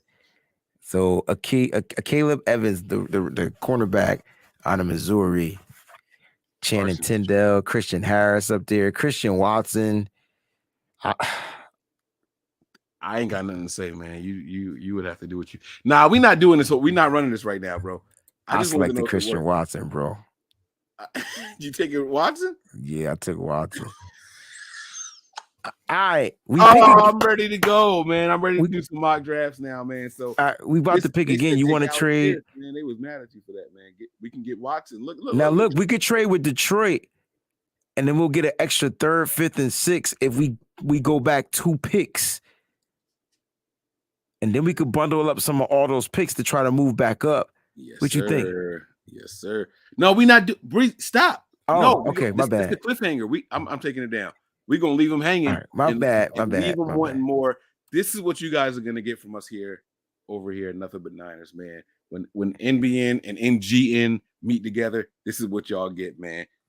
Old school looking mock drafts with real offers. You know what I'm saying? With real offers. I'm with you, bro. You know what I'm saying? So we're gonna rock this thing out, man. Make sure y'all tune in, subscribe. All right, guys. If you missed any of the show tonight, this is gonna be 2 hours and 22 minutes. If you guys missed any of the episode tonight, don't worry. Download the podcast. You can listen to it all. Speed it up the way I do. I listen to everything in 1.7 speed. It's almost twice as fast as what the regular podcast is. All right. So we'll see y'all there, man. Wayne, the floor is yours, bro. For final thoughts, man. Anything you got to say right now? The floor is yours. Listen, man, y'all stay up, man. Stay faithful because a lot of stuff is going to go down. We already know we're trying to figure out with Debo. It's funny how we're mad at Debo when we really should be mad at Jimmy Garoppolo. But since we can't do nothing about it anymore, it's funny how that paradigm shifted a little bit. You know what I'm saying? Man, taking a shot at me like I'm not sitting right here. That's crazy. What I miss? I took a shot at you? Yeah, I felt like that was a shot at me because I came at Debo all. No, I'm talking to everybody out there. Like we're really upset at Debo because we feel like he's, being a prima donna or whatnot. You know what I'm saying? But listen, guys, stay up, stay faithful always. Just know that things are going to work out for the good. All right. And so things are going to be great. Mike, thank you for having me on, bro. It's been a pleasure. I can't wait to rock with you again. We're going to do these mock drafts. I live for mock drafts. I do these joints in my sleep. So it's going to be fun for sure. Yes, sir. Yes, sir. If I'm going to tell you all right now, I just text Tony and asked him if he's home. He was supposed to be running the mock draft. My final thoughts are this. If Tony's not home yet, we're going to do one real quick. And it's going to be on a separate show, not on this show. So make sure your notifications are on. Make sure your notifications are on. I can't wait to get there. Either way, man, we will see y'all soon. Like I said, we'll probably jump on and do one tomorrow. Cool. Just because mock drafts are fun and quick. So we'll see how it all plays out. And that's going to do it for us tonight, man. Thank you all for rocking with us, man. I'm Team Niners. I'm not Team Samuel. Niners! Let's go, baby. Prepare for glory. Anticipate pain. But always remain faithful, y'all. We out of here. Peace. One. We all gas, no brakes. pumped up, no fakes. We spinning, we winning, we high stakes. We never miss, we all makes. Look at us dudes trying to prove, bringing you news with nothing to lose. Mike, Nick, Tony, Wayne, Method Man, we bring the pain. Hey, see, I'ma confess it. We under the pressure. If you looking to find us, we them nothing but Niners. Nothing but Niners.